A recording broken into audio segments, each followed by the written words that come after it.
Chapter 612. Hedonist Sovereign Book Group. 4313622209. Welcome. Zhao Lingxian knew Qin Feng was in a difficult situation, so the anger in her heart dissipated. Instead, she worried about Qin Feng. Qin Feng, are you doing well in the capital? No one bullied you, right? Qin Feng's heart surged with warmth. He smiled and said, I'm fine, don't worry about me. I'm the hedonist young master of Acropolis City. Even in the capital, everyone has to make way for me. Qin Feng purposely said relaxed words so that Zhao Lingxian wouldn't worry. Zhao Lingxian was amused. She laughed tenderly and said, You're so narcissistic. I really can't be too nice to you. Seeing that the atmosphere became harmonious and relaxed, Qin Feng continued to ask, Lingxian, you called me so many times. What happened? The other side of the phone was silent for a while. Then, Zhao Lingxian said in a downcast voice, Qin Feng, because of what happened last time, Liang Yu has been bothering me frequently. He even said he'll come to Acropolis City to see me soon. Zhao Lingxian's voice trailed off. She was clearly afraid Qin Feng would be angry.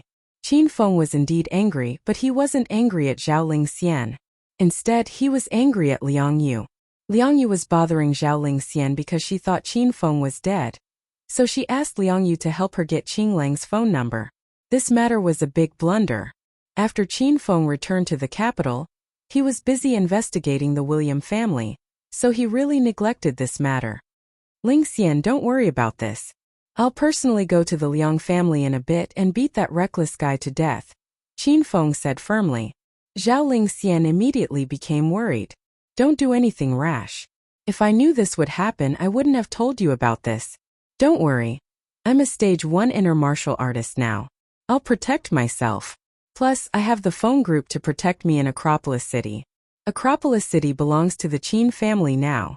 I'm sure even if Liang Yu comes, he won't dare to do anything too excessive to me. Zhao Lingxian was still afraid that Liang Yu would come looking for her. After all, the Liang family was a big family in the capital. Moreover, even if Liang Yu's strength couldn't compare to Liang Jinwei's, he was definitely more powerful than a stage 1 inner martial artist. However, in order to prevent Qin Feng from acting foolishly, Zhao Lingxian could only try to persuade him first. Qin Feng understood what Zhao Lingxian was thinking, but once he made a decision, no one could change his mind. Just like how Yuan Xiang of the Jincheng city's Yu family had caused Lin Bei to fall into a vegetative state, Qin Feng had single-handedly destroyed the Yu family. Qin Feng could endure being taken advantage of, but he could not allow others to bully his family, women, and friends. By the way, what happened in Yun province after I left? Why did the Qin family's name unite the 4 cities of the Yun province? In order to not worry Zhao Lingxian, Qin Feng didn't mention the matter of visiting the Liang family. I heard it was your housekeeper, Uncle Fu. He's so powerful. He's actually the Southeast Tiger Yuan Fu, one of the 5 tigers of China 20 years ago. Now that he has returned to the ranks of the 5 tigers, no one in Yun province dares to provoke the Qin clan anymore. Zhao Lingxian had heard this from others. Now this news was spreading throughout the 4 cities of Yun province. The large and small families all added a strict family rule. No one could provoke the Qin family, or else they would be expelled from the family. Qin Feng had discovered Yuan Fu's true identity during the battle at Devil Beast Mountain, but he didn't think he would return to the ranks of the 5 tigers. Soon Qin Feng understood.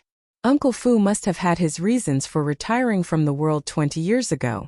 After enduring for 20 years, he reappeared, so there could only be one reason: to help Acropolis City's Qin clan stabilize its foundation. Qin Feng was incredibly moved. Uncle Fu had taken care of Qin Feng since he was young. It could be said that the reason why Qin Feng was able to survive in Acropolis City was all because of Uncle Fu's secret protection. Qin Feng treated Uncle Fu like his own uncle.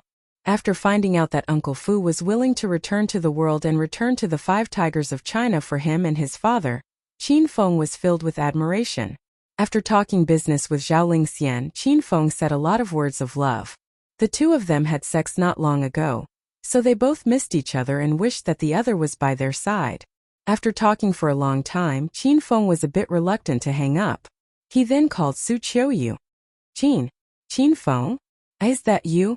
Su Qiuyu's voice was trembling and a bit hoarse. It was as if she was crying. Qiu, of course it's me. What's wrong? Qin Feng asked worriedly. After a few seconds of silence, Su Qiu's sobbing voice came through the phone. What? Qin Feng, my sister and grandpa thought you died. Qin Feng suddenly understood. During the battle at Devil Beast Mountain, he deliberately spread the news of his death. At that time it caused Lin Bei by Qing and Lu Wenjing to misunderstand. Later, Qin Feng resolved the misunderstanding with the women in Acropolis City, but he didn't have time to tell the Su sisters of Sky City. Qiu, I purposely put on a show in the video you saw. The Qin Feng who died was only a clone of mine.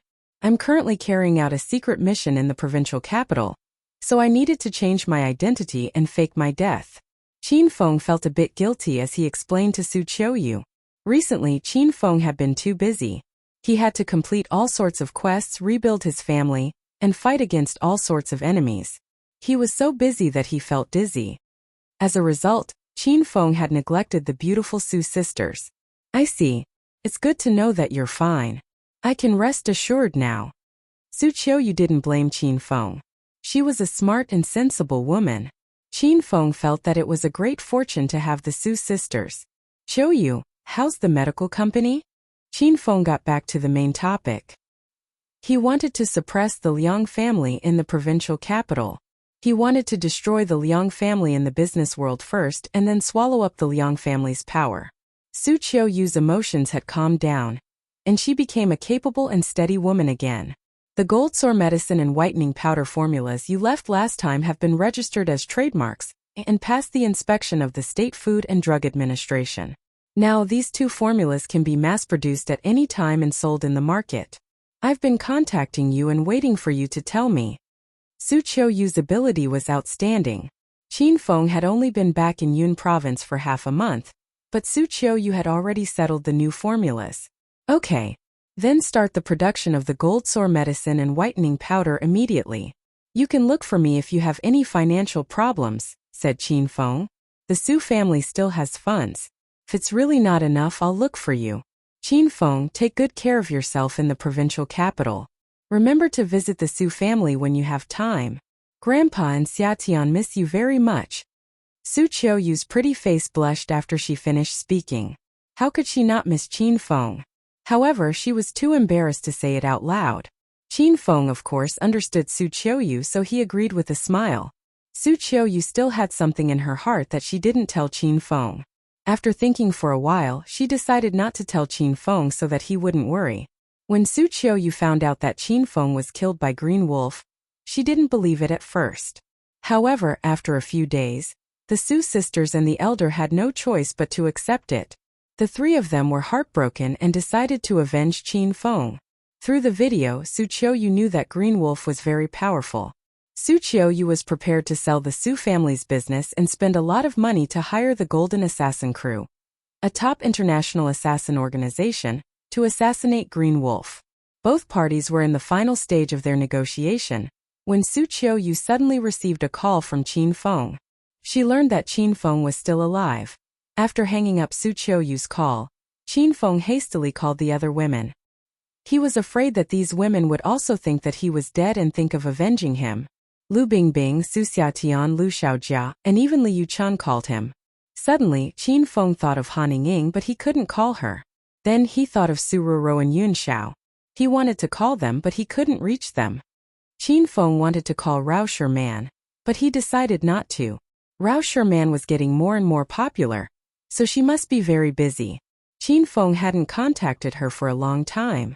Did Rao Sherman still remember him?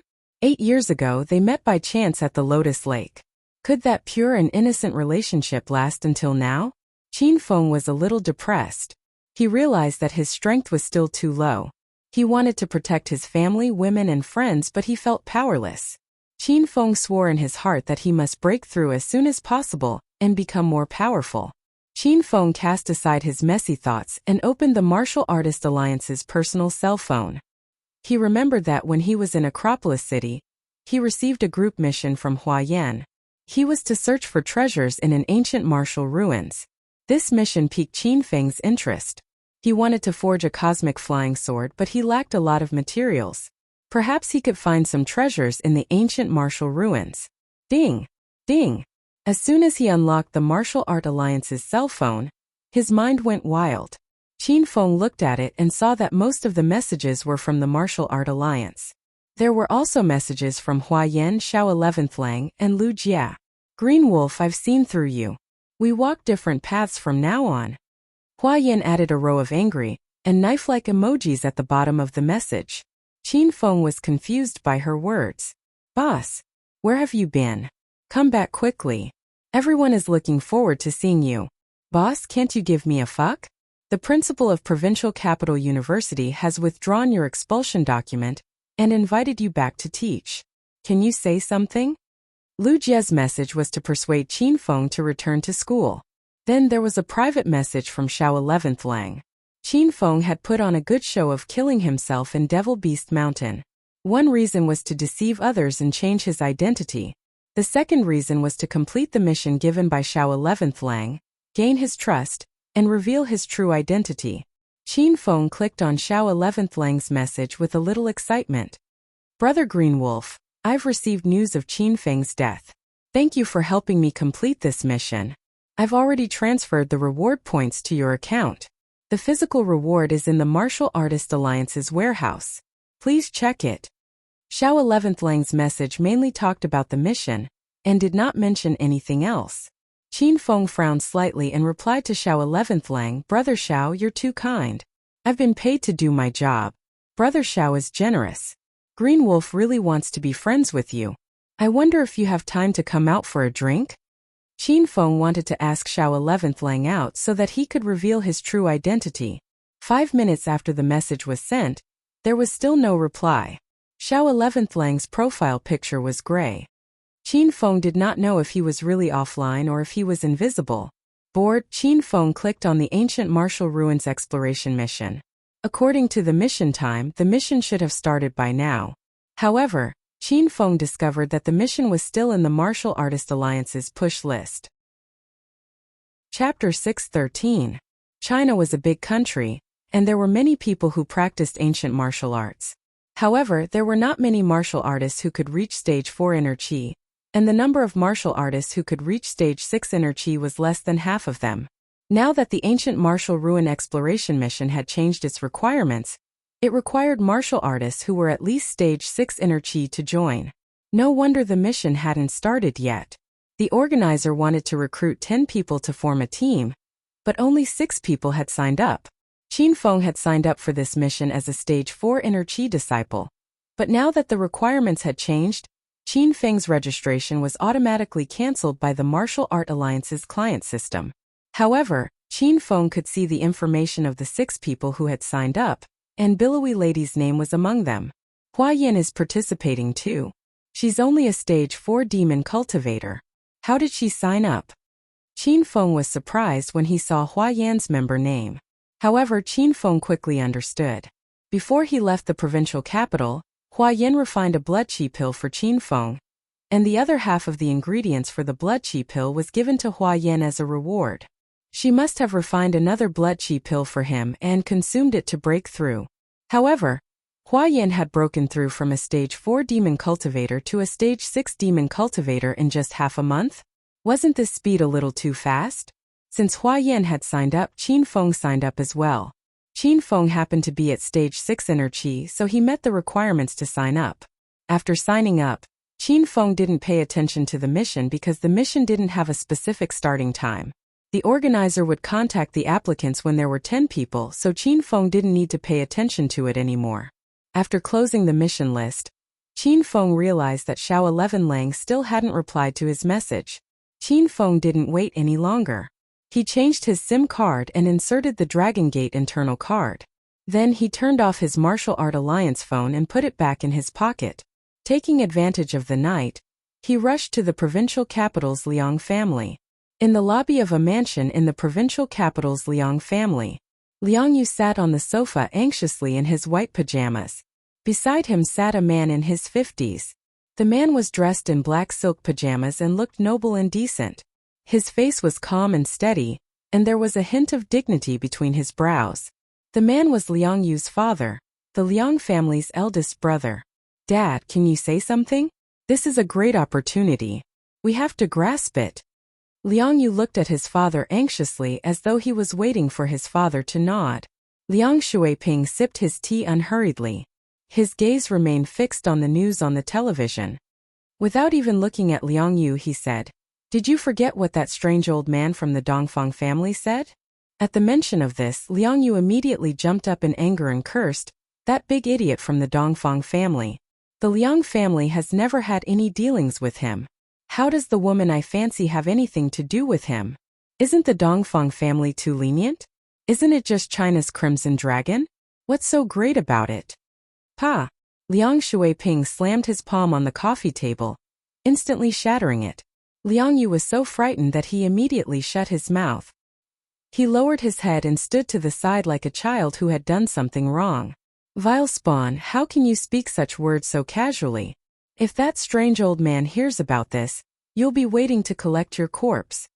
Liang Yu's imposing manner was obviously much weaker, but he still grumbled unhappily, "Dad, don't be angry. I wouldn't dare to speak such words outside. I'm only grumbling because we're in the family." You think you're safe in the Liang family's villa? Those uncles of yours are always watching our every move. They can't wait for us to make some mistakes. Liang Shuiping snorted angrily. This was an important moment for the Liang family. The Liang family's old man, Liang Qitian, was getting old and was preparing to give up the position of family head. There was a rule in the Liang family that the position of family head was passed down through the generations. This meant that Liang Yu's father's generation didn't have the right to fight for the position of family head. So this good thing fell to Liang Yu's generation. In Liang Yu's generation, aside from Liang Yu, he had 2 cousins. Everyone was itching for the position of family head, and the open and veiled struggle was very intense. Liang Yu understood his father's meaning and immediately showed an attitude of admitting his mistake. "Dad, I know I was wrong. I won't say these things again." Liang Shuiping nodded. He suddenly looked at Liang Yu and asked, "You just said that the girl from Acropolis City's Zhao family took the initiative to be friends with you and wanted to marry you? Is that true?" Liang Yu instantly became excited and nodded repeatedly. "Yes, of course it's true.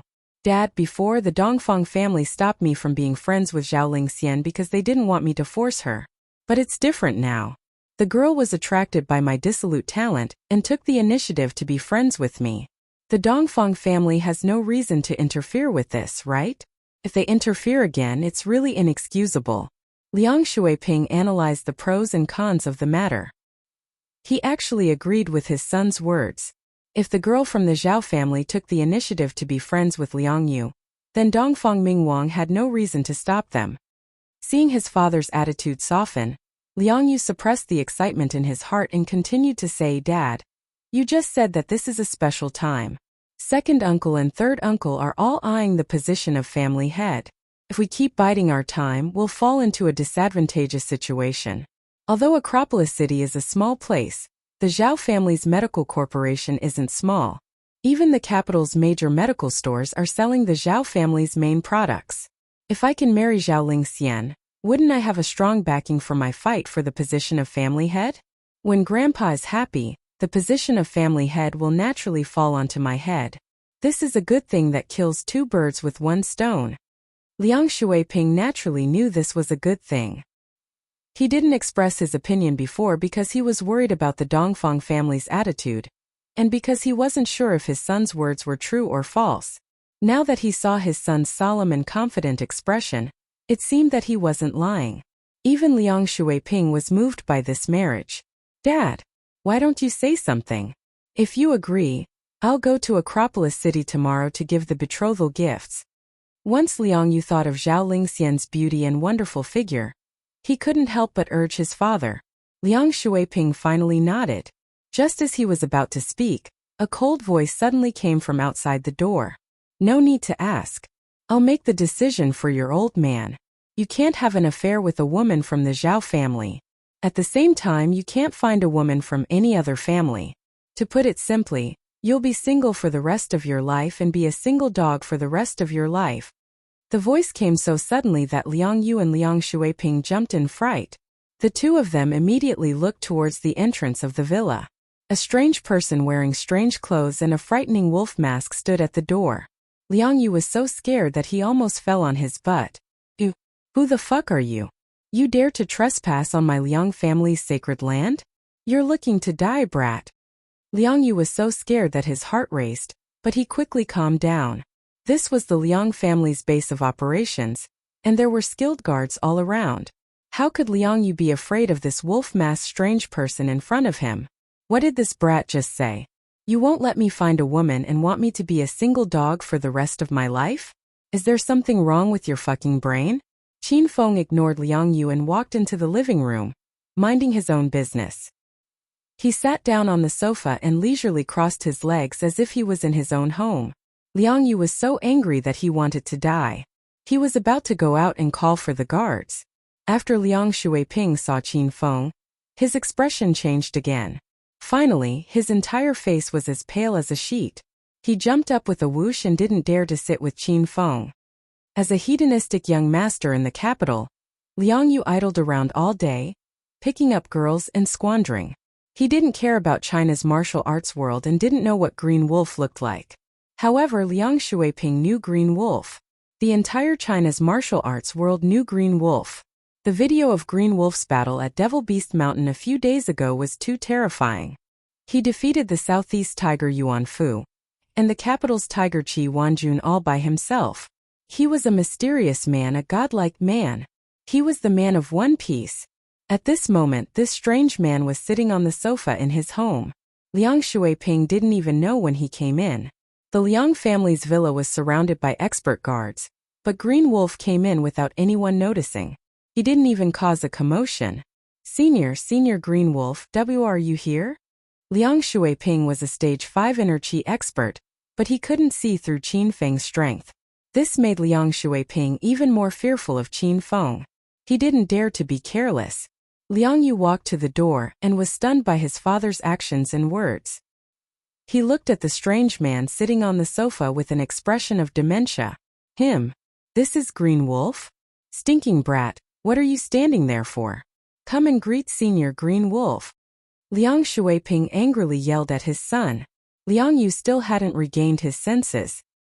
He walked to Qin Feng's side in a daze and asked after a long time, Dad, why did you call him Senior?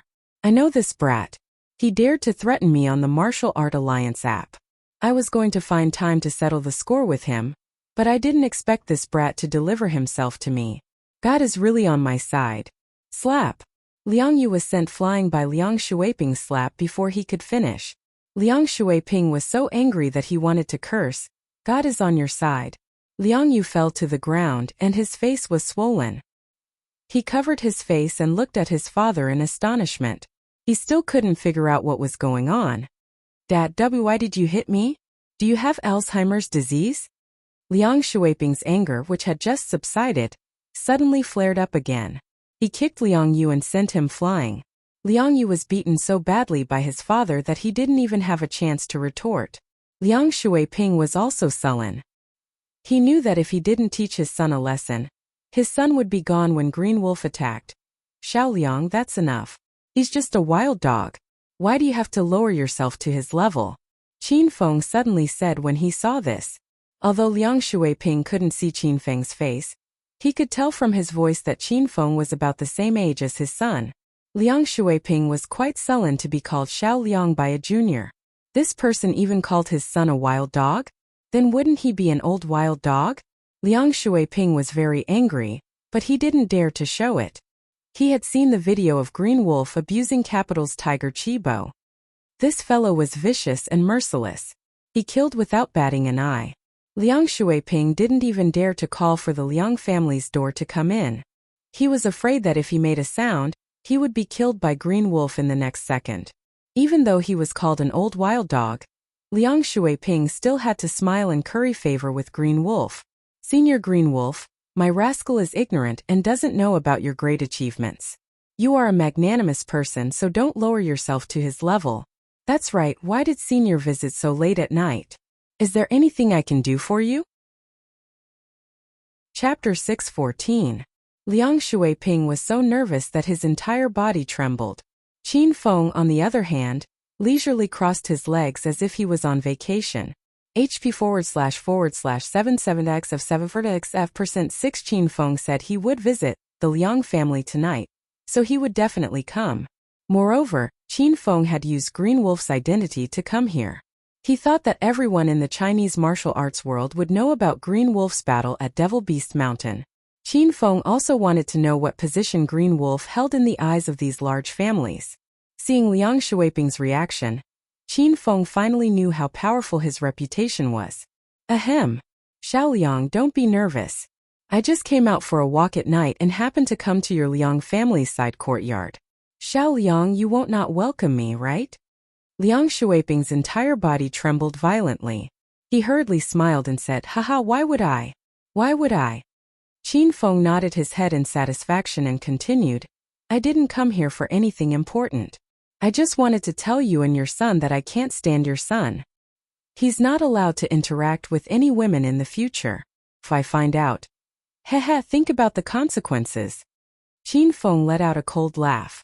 His laugh seemed to float out from the depths of hell, and it gave Liang Yu and Liang Shuiping goosebumps. Liang Yu was lying on the ground on the side. He was in so much pain that he couldn't get up. Although he didn't know what Green Wolf represented, judging from his father's fear of Green Wolf, Liang Yu knew that he had kicked a nail this time. Green Wolf was obviously a big shot that couldn't be provoked. Liang Shuiping didn't think Green Wolf would be so ruthless. He directly forbade his son from touching women? Why did all the experts in the Chinese martial arts world have this kind of hobby? Did they like to restrict people from making friends? Rumble. Seeing that Liang Shuiping didn't speak, Qin Feng waved his hand. An intense fireball instantly fell to the ground and burned the shattered glass into ashes. Liang Shuiping and Liang Yu witnessed everything that happened in front of them. They even felt like they were dreaming. The destructive fire came ferociously and left quickly. If it weren't for the shattered glass on the coffee table disappearing, the two of them would have thought it was a dream. Xiaoliang, I'm very busy. What do you mean by not speaking? You don't agree? Qin Feng's cold voice came just as the destructive fire disappeared. Liang Shuiping and Liang Yu broke out in cold sweat, as if they had just been drenched in a heavy rain. Agree, I of course agree. Senior Green Wolf is right. My son won't look for a woman in the future. Liang Shuiping stammered. He didn't even know how Green Wolf managed to summon a fireball. Could it be that Green Wolf was a demonic cultivator? After Liang Shuiping expressed his stance, he hurriedly looked at Liang Yu, who had fallen to the side in a daze, and roared, You stinking brat. Quick, tell me you're willing. Liang Yu had long been scared out of his wits. He only snapped out of his daze after being yelled at by his father. He never expected Green Wolf to be so powerful. How did that fireball come out? Was this a magic trick? He even took away the shards of glass on the floor? I'm willing. With no time to think, Liang Yu quickly agreed. Although he was extremely unwilling, Liang Yu had no other choice. He knew that if he didn't agree, he would be burned to ashes like those glass shards in the next second. Liang Shuiping and Liang Yu echoed each other. Qin Feng felt like he was at a wedding. Are you willing? I'm willing. Qin Feng shook his head and came back to his senses. He nodded in satisfaction. He came here to establish his might and didn't plan on wiping out the Liang family. After all, this was the capital, and the Liang family was one of the 5 small families in the capital. If such a large family was wiped out in one night, he was sure the government would come out to investigate. Perhaps the Dragon Gate would come out to investigate. If that happened, Qin Feng would be in trouble again. Not bad, not bad. I'm very satisfied with your choices. However, I hope you weren't just talking tonight. Otherwise, don't even think about talking in the future. After Qin Feng received a satisfactory answer, he suddenly stood up. His every move could scare Liang Shuiping and Liang Yu half to death. No, that won't happen. My son will definitely abide by Senior Green Wolf's teachings and won't come into contact with women again, Liang Shuiping said shakily. Liang Shuiping said with a trembling voice. Then he glared at Liang Yu in the corner. Before Liang Shuiping could speak, Liang Yu also hurriedly declared, Why, Senior Green Wolf, don't worry. I won't touch women. I will never touch women again. When he said this, Liang Yu's heart was bleeding. Senior Green Wolf, Do you have any other orders? Just say it, we'll definitely do it. Seeing that his son also declared his stance, Liang Shuiping immediately started to curry favor with Green Wolf. He was deeply afraid that Green Wolf would suddenly throw that terrifying fireball. If there's nothing else and it's getting late, I'm leaving. When Qin Feng's voice fell, he immediately bought an invisibility talisman from the system and instantly disappeared into the night. Liang Shuiping and Liang Yu stared dumbfoundedly at the empty room. The night wind blew on their faces, telling them that this wasn't a dream. However, how did Green Wolf, who was standing in the room a second ago, suddenly disappear? After a few minutes, Dad, did that person leave? Liang Yu asked carefully. Liang Shuiping was also sweating in his heart. He softly yelled around the room, Senior Green Wolf, are you still there? After yelling a few times and not hearing a reply, Liang Shuiping's body went limp and he directly sat on the ground. The pressure that Green Wolf gave him was truly too great. Dad, who the hell was that guy? He actually dared to break into our Liang family's villa in the middle of the night. Why didn't you call the guards to kill him? Knowing that Green Wolf had left, Liang Yu became arrogant again. He crawled to his father's side and yelled curses. Liang Shuiping's heart, which had just calmed down, instantly jumped to his throat. He slapped Liang Yu's face and wanted nothing more than to slap this evil creature to death. You bastard, hurry and shut up. Look at what you've done. Of all the people you could provoke, you had to provoke Green Wolf. You're going to fucking kill me. Liang Yu felt dizzy from the slap, but he didn't dare to complain. He carefully asked, Dad, who the hell is Green Wolf? Why are you so afraid of him? Even if his skills are a bit strange, our Liang family has many experts. Can't we defeat him alone? You brat, what do you know? A few days ago, Green Wolf crippled Qi Wanjuan's power on Devil Beast Mountain and defeated Southeast Tiger Yuan Fu. Do you think any expert in the Liang family can defeat him? Why don't you go? Even if Liang Yu didn't pay attention to the Chinese martial arts world, he had heard of the famous seniors of the 9 dragons and 5 tigers. Knowing that Green Wolf crippled Jinghu Hu, Liang Yu no longer felt angry. A layer of cold sweat appeared on his forehead, and all that was left was fear. Dad, then what should we do? We won't suddenly die as soon as we leave the house, right? That won't happen. An expert like Green Wolf doesn't care about our little lives. If he really wanted to kill someone, he would have done it already. Didn't you see that he came and went without a trace? Even if he killed us, I'm afraid the Liang family's guards wouldn't know. Liang Shuiping sighed and continued, How did you offend Green Wolf? Hurry and tell me. Liang Yu knew the severity of the situation and didn't dare to hide anything. He told Liang Shuiping about how he helped Zhao Lingxian get Green Wolf's phone number, and how he argued with Green Wolf on the Martial Arts Alliance app. Liang Shuiping was so angry that he slapped Liang Shuiping a few more times. You evil creature, I'm going to die from anger because of you. Don't touch Zhao Lingxian in the future, and don't tell anyone in the family about this. If the elder finds out that you offended Green Wolf, forget about being the head of the family. The elder might remove your name from the family tomorrow. Liang Yu didn't think the situation would be so serious. He nodded in fright and added, Dad, then can I still touch women other than Zhao Lingxian? Liang Shuiping almost slapped his son again. He huffed and yelled, Only if you want to die. Ever since Qin Feng defeated Professor Mike, Teacher Qiao Feng's name spread throughout the university. In the school forum, the topic index had already surpassed Teacher Qin Feng. In the next few days of the exchange, the students from both sides didn't purposely compete in medicine or attack each other's culture and medical skills. The exchange between the two schools returned to its original nature and began to focus on the exchange of knowledge. Now, walking on the campus of the university, everyone was talking about Qiao Feng. There were Qiao Feng's die-hard fans and a group of love-struck, brain-dead suitors everywhere. Aside from Qiao Feng, there was another hot topic these days. The Pretty Girl Group was going to hold a concert at the university. Have you guys heard? The Pretty Girl Group is going to hold a concert at the university tomorrow. I heard about it last night and was so excited that I couldn't sleep well last night. A boy wearing thick glasses clenched his fists in excitement and made a spoiled expression like a little girl throwing a tantrum. A few girls passing by saw this scene and almost vomited. They hurriedly sped up their steps and walked away. I heard. I was so excited last night that I couldn't sleep. I like Man the most. She's cold and aloof. Only a woman like her is worthy of me. After the passing girls walked away, the boy's companion also clenched his fists and jumped up. His coarse, acne-filled face was red. I like Jungkook more. She's lively, cute, big-breasted, and brainless. I can still accept this kind of woman.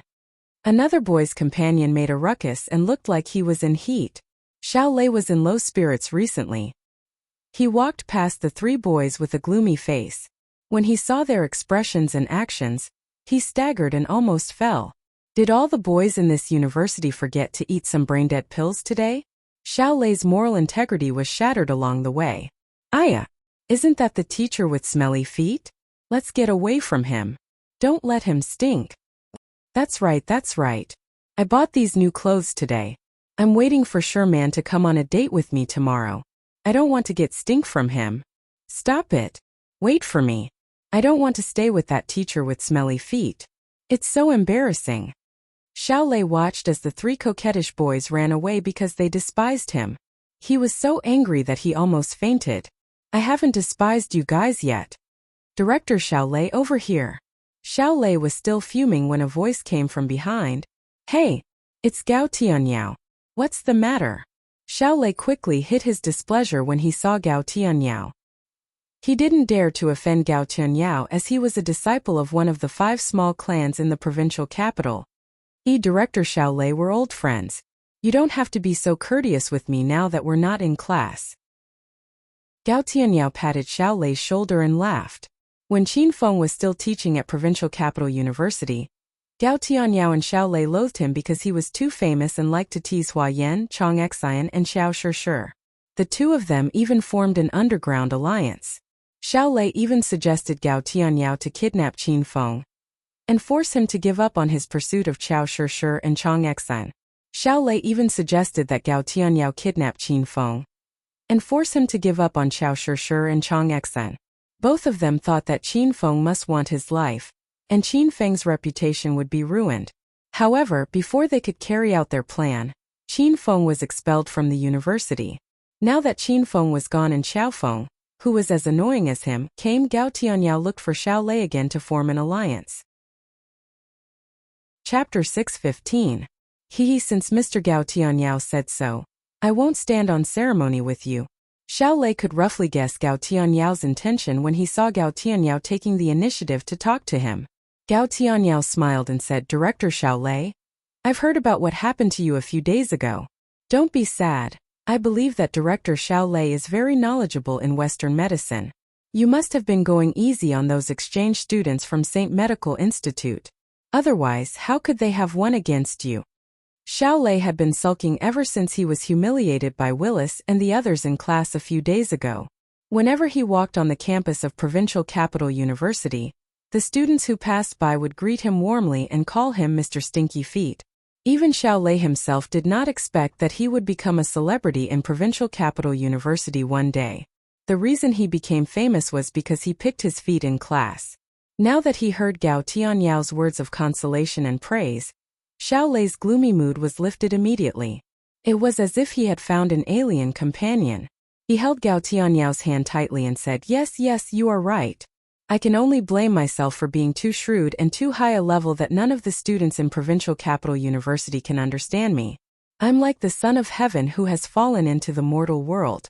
I've tasted the loneliness and solitude that only the strongest can experience. I never thought that Mr. Gao Tianyao would be able to understand me. Your words have touched me. If I had displayed my true strength that day, those 5 exchange students would not have been able to defeat me. They are still young. What if they lost the medical competition and decided to commit suicide, hang themselves, or jump into the river? Have the others thought of these far-reaching problems? No. I'm the only one who could think of that. Gao Tianyao had no idea where Xiao Lei's bragging had reached, but he could no longer bear it. However, in order to take revenge on Xiao Feng, Gao Tianyao put on an expression that said, I understand you, and looked at Xiao Lei tenderly. It was rare for Xiao Lei to find a companion who liked to listen to his bragging. After a while, Xiao Lei's unhappiness from the past few days vanished into thin air, and he started to praise Gao Tianyao again. Haha, student Gao Tianyao. I've also heard about your defeat in the medical competition of Class 1. I know that student Gao Tianyao has the same thoughts as I do. You deliberately let those exchange students win. As a disciple of a large family in the capital, you have been brought up strictly since you were young. You are a talent who is well versed in both the pen and the sword. Your medical skills are on par with mine. Not to mention those 5 exchange students, even their team leader, Professor Mike, can't compare to 1/10 of us. Don't you think so? Gao Tianyao felt a surge of warmth in his heart. He was so touched that he almost cried. He realized that he did not waste his time listening to Xiao Lei's boasting. No, Xiao Lei did not know how to boast at all. Everything he said was true and penetrating. Ever since Qiao Feng stole Gao Tianyao's limelight and sent him flying with a kick, Gao Tianyao's mood had been as low as Xiao Lei's ever since. However, at this moment, Gao Tianyao's heart was filled with joy. He had finally found his soulmate. Yes. Director Xiao Lei is really far-sighted. You managed to see through my deep concealment. I'm a little embarrassed.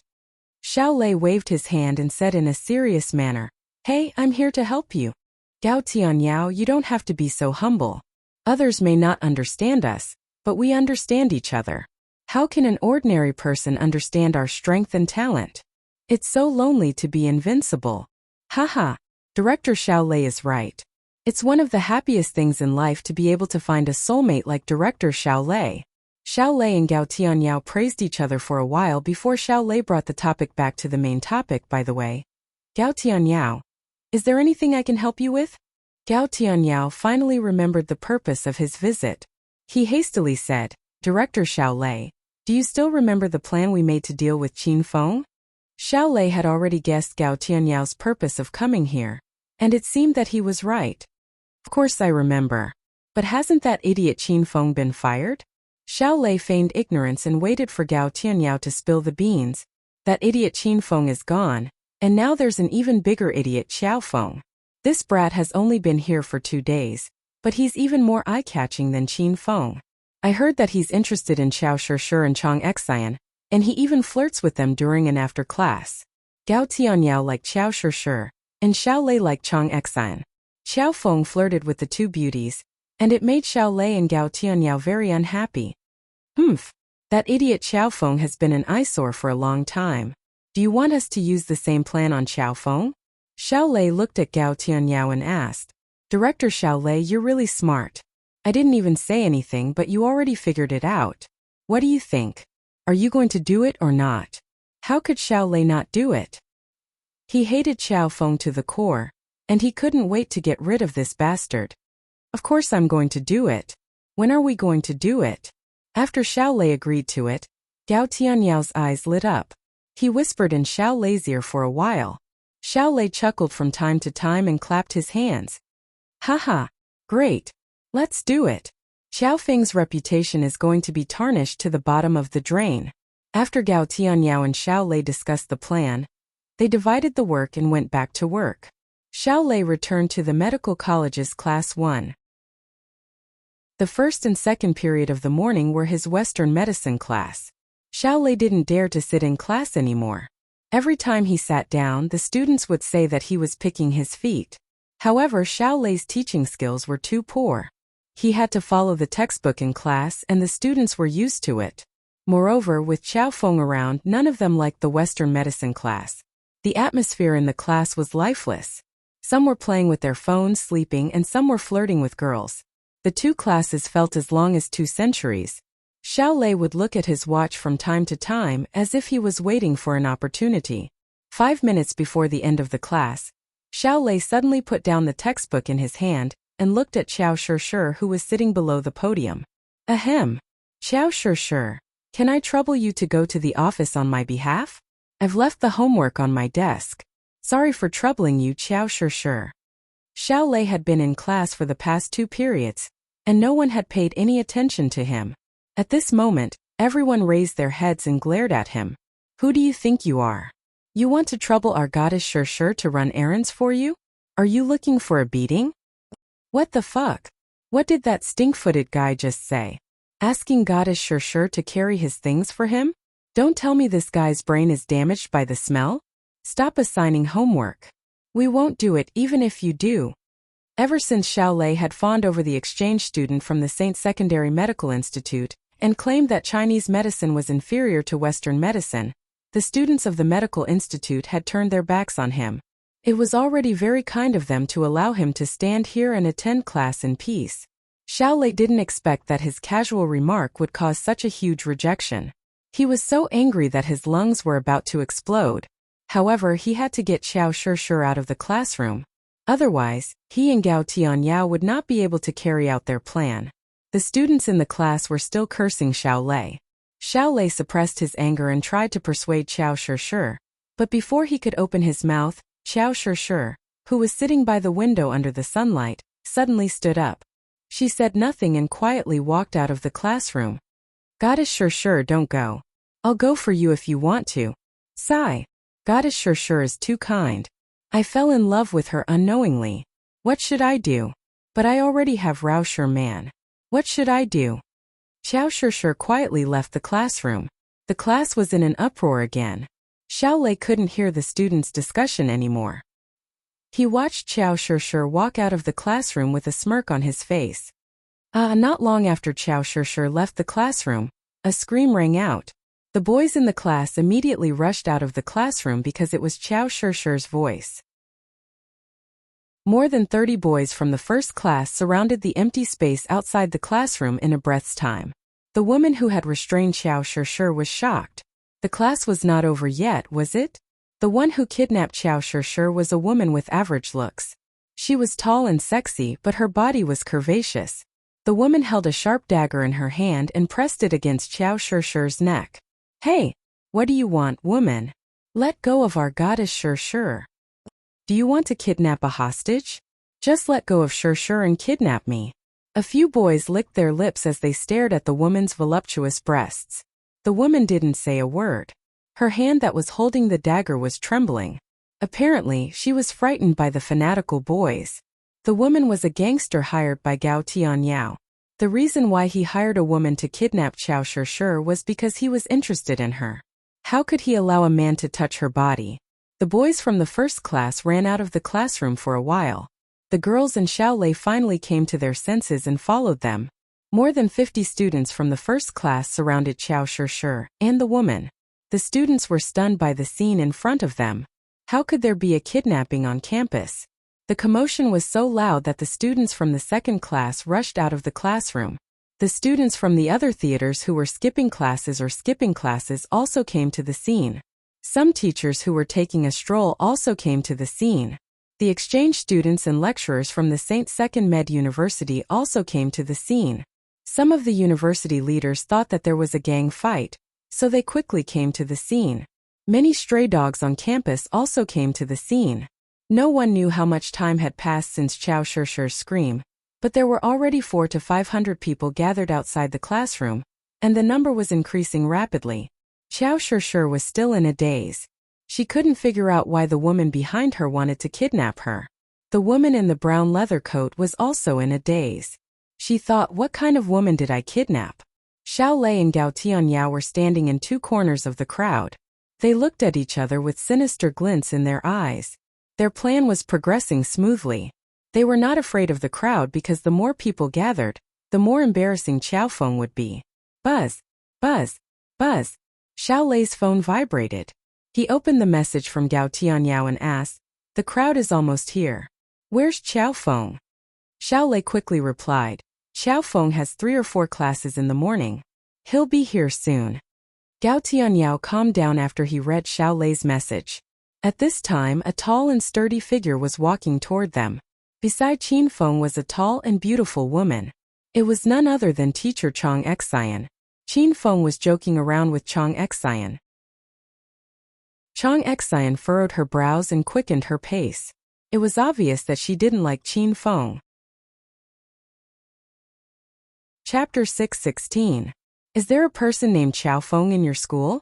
Hurry up and tell that heartless man to come out. The woman in the leather jacket who kidnapped Xiao Shishir finally spoke. Her words startled everyone. Read the latest version of this book. Oh no. Professor Xiao Feng has cheated a woman of her body, and she has come to our school. What should we do? Will Professor Qiaofeng be expelled? How could Professor Qiaofeng do this? That woman is too ugly. Why didn't he ask her out on a date? He's here. Professor Qiaofeng is here. Qin Feng bumped into Chang Xian as soon as he arrived at the entrance of the medical college. Qin Feng pestered Chang Xian and started chatting with her. When they reached the entrance of the medical college, Qin Feng heard some students calling his name. Then over 300 students, teachers, and a dozen stray dogs shifted their gazes to Qin Feng. Qin Feng jumped in fright. He wondered if these people were going to rape him. Even if they are going to rape me, why are there a dozen stray dogs among them? Before Qin Feng could open his mouth to ask, he heard a student yelling, "Professor Qiaofeng, run! Teacher Qiaofeng, run! Your lover is here!" Qin Feng's mouth twitched, and he almost burned the yelling student with a fireball. The woman's gaze fell on Qin Feng. Gao Tianyao had sent her Qiaofeng's photo, so she recognized him at first glance. She cried out in pain, "Qiaofeng, you heartless man! I've been treating you wholeheartedly, buying you clothes and paying your credit card every month. I was wondering why you spent so much money every month. It turns out that you've kept a little vixen in the school. Qiaofeng, how can you face us? I'm telling you, I'm pregnant with your flesh and blood." The students were stunned. They had only guessed that Professor Qiaofeng's lover was here to make trouble, but they didn't expect it to be true. How could Professor Qiaofeng be so careless? He should have used a condom. Chang Xian, who stood beside Qin Feng, was also stunned. She hastily took 3 steps back and kept a safe distance from Qin Feng. Chang Xian crossed her arms in front of her chest and glared at Qin Feng angrily. She did not expect him to be such a scumbag. Of course, the person who was most shocked was Qin Feng himself. He looked at the woman in the brown leather jacket who kidnapped Xiao Shi. He didn't even want to comment on her appearance. Although her body was hot, it couldn't compare to Lu Bingbing and Han Ying. Moreover, her temperament was far superior to Su Qiuyu, Zhao Lingxian, and Lin Bei. As a hedonistic young master, Qin Feng always had very high standards for women. He really couldn't understand how this ugly woman had the nerve to frame him. "You can slander my reputation, but you can't slander my aesthetic standards. Brat, don't move." Before Qin Feng could regain his senses, a black shadow suddenly appeared behind him. It was a man with a long scar on his face. He held a gun in his hand, and the pitch-black muzzle was pressed against the back of Qin Feng's head. Chang Xian was startled and fell to the ground. This was the first time in her life that she had seen a kidnapping in real life. Moreover, the kidnapper was armed with a gun. The scar-faced man glanced at Chang Xian, who was lying on the ground. He couldn't help but glance at Chang Xian's slender, silky legs. She was indeed a top-grade beauty. However, the scar-faced man quickly regained his senses and pointed the gun at Qin Feng. He was here to complete a mission. "Brat! How dare you steal the woman I like? I'm here to take your life today." Whoosh! Cries of surprise rang out from the surroundings. Everyone had yet to recover from the shock of Teacher Qiaofeng making a woman pregnant outside. Why the fuck did he make another one? Other women's husbands had come to the school. "Who are you? Why are you pointing a gun at my man? Let him go." The woman in the leather jacket glared at the scar-faced man. The scar-faced man's face darkened. He glared at the woman in the leather jacket and said, "Who the hell are you? You said he's your man?" "Qiaofeng is my man and I have his flesh and blood in my stomach. Although he's a shameless playboy, you can't hurt him. I'm the only one who can bully him in this world." The woman in the leather jacket's acting skills were superb. Even the students who had yet to enter society were touched by her words. The scar-faced man sneered. "What a coincidence. The woman you kidnapped is my goddess.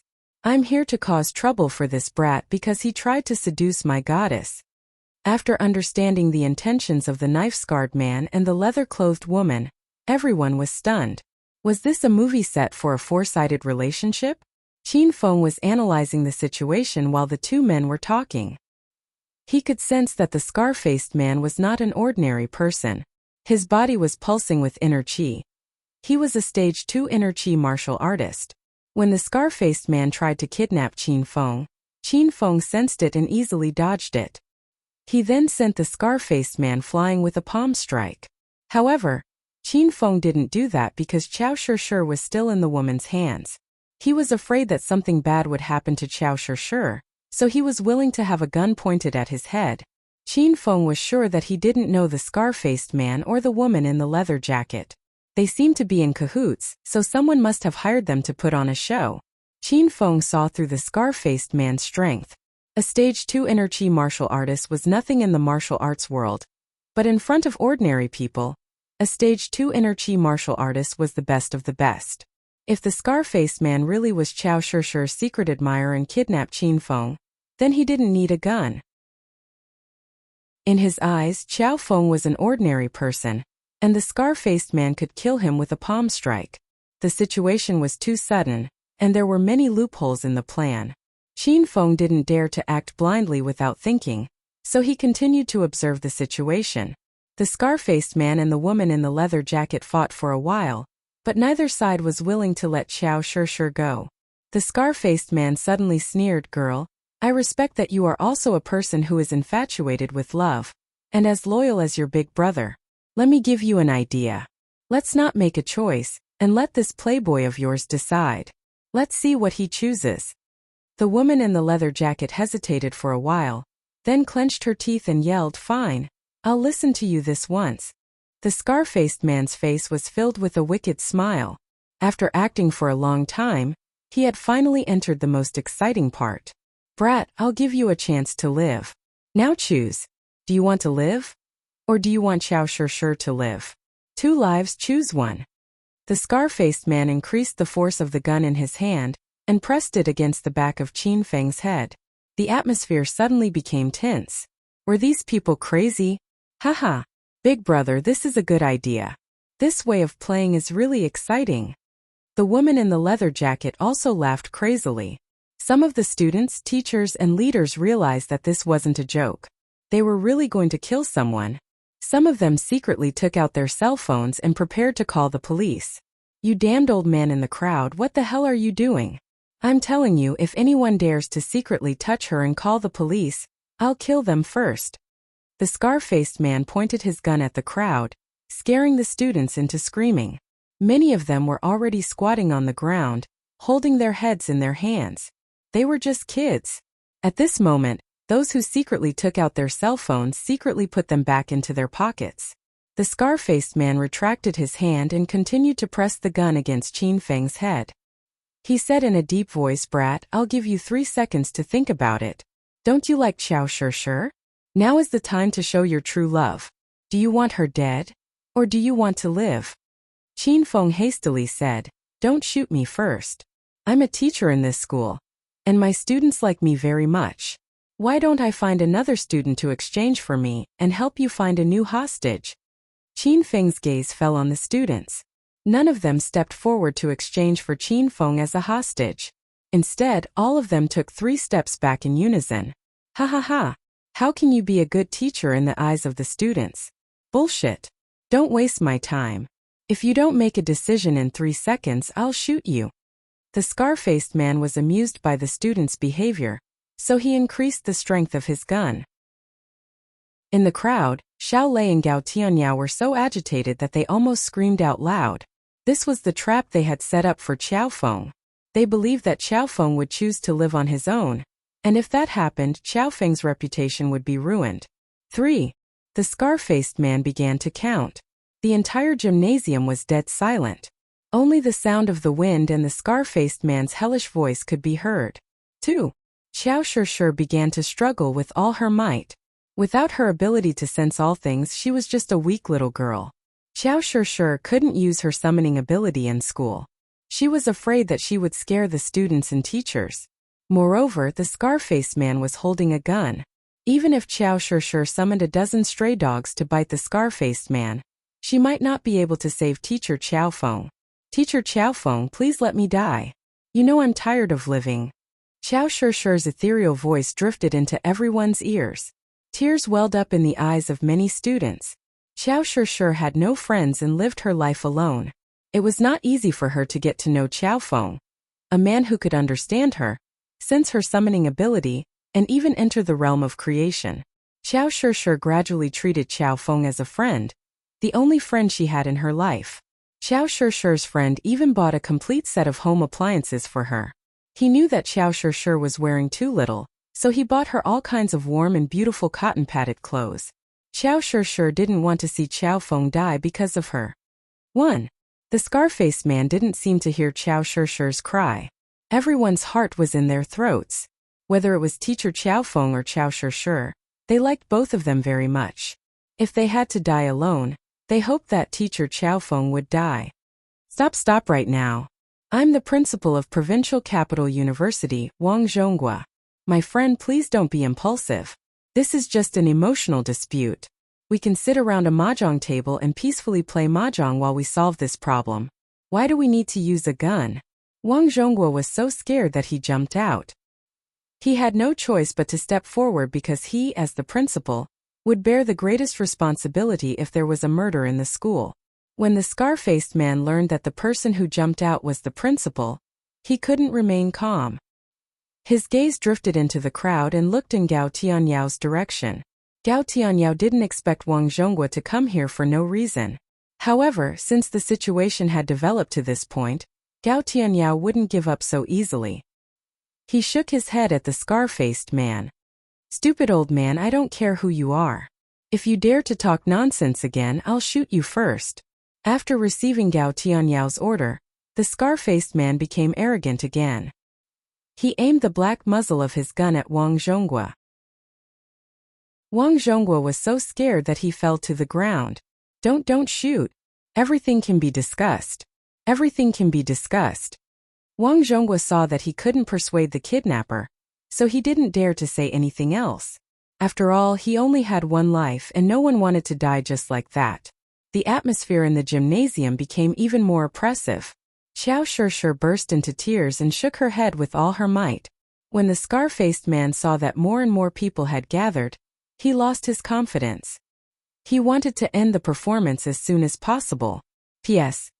Thank you, little friend Xianyan, for your tips. Thank you, big brother Uncle Not Cute, for your tips. His monthly votes have been a bit dismal these past 2 days.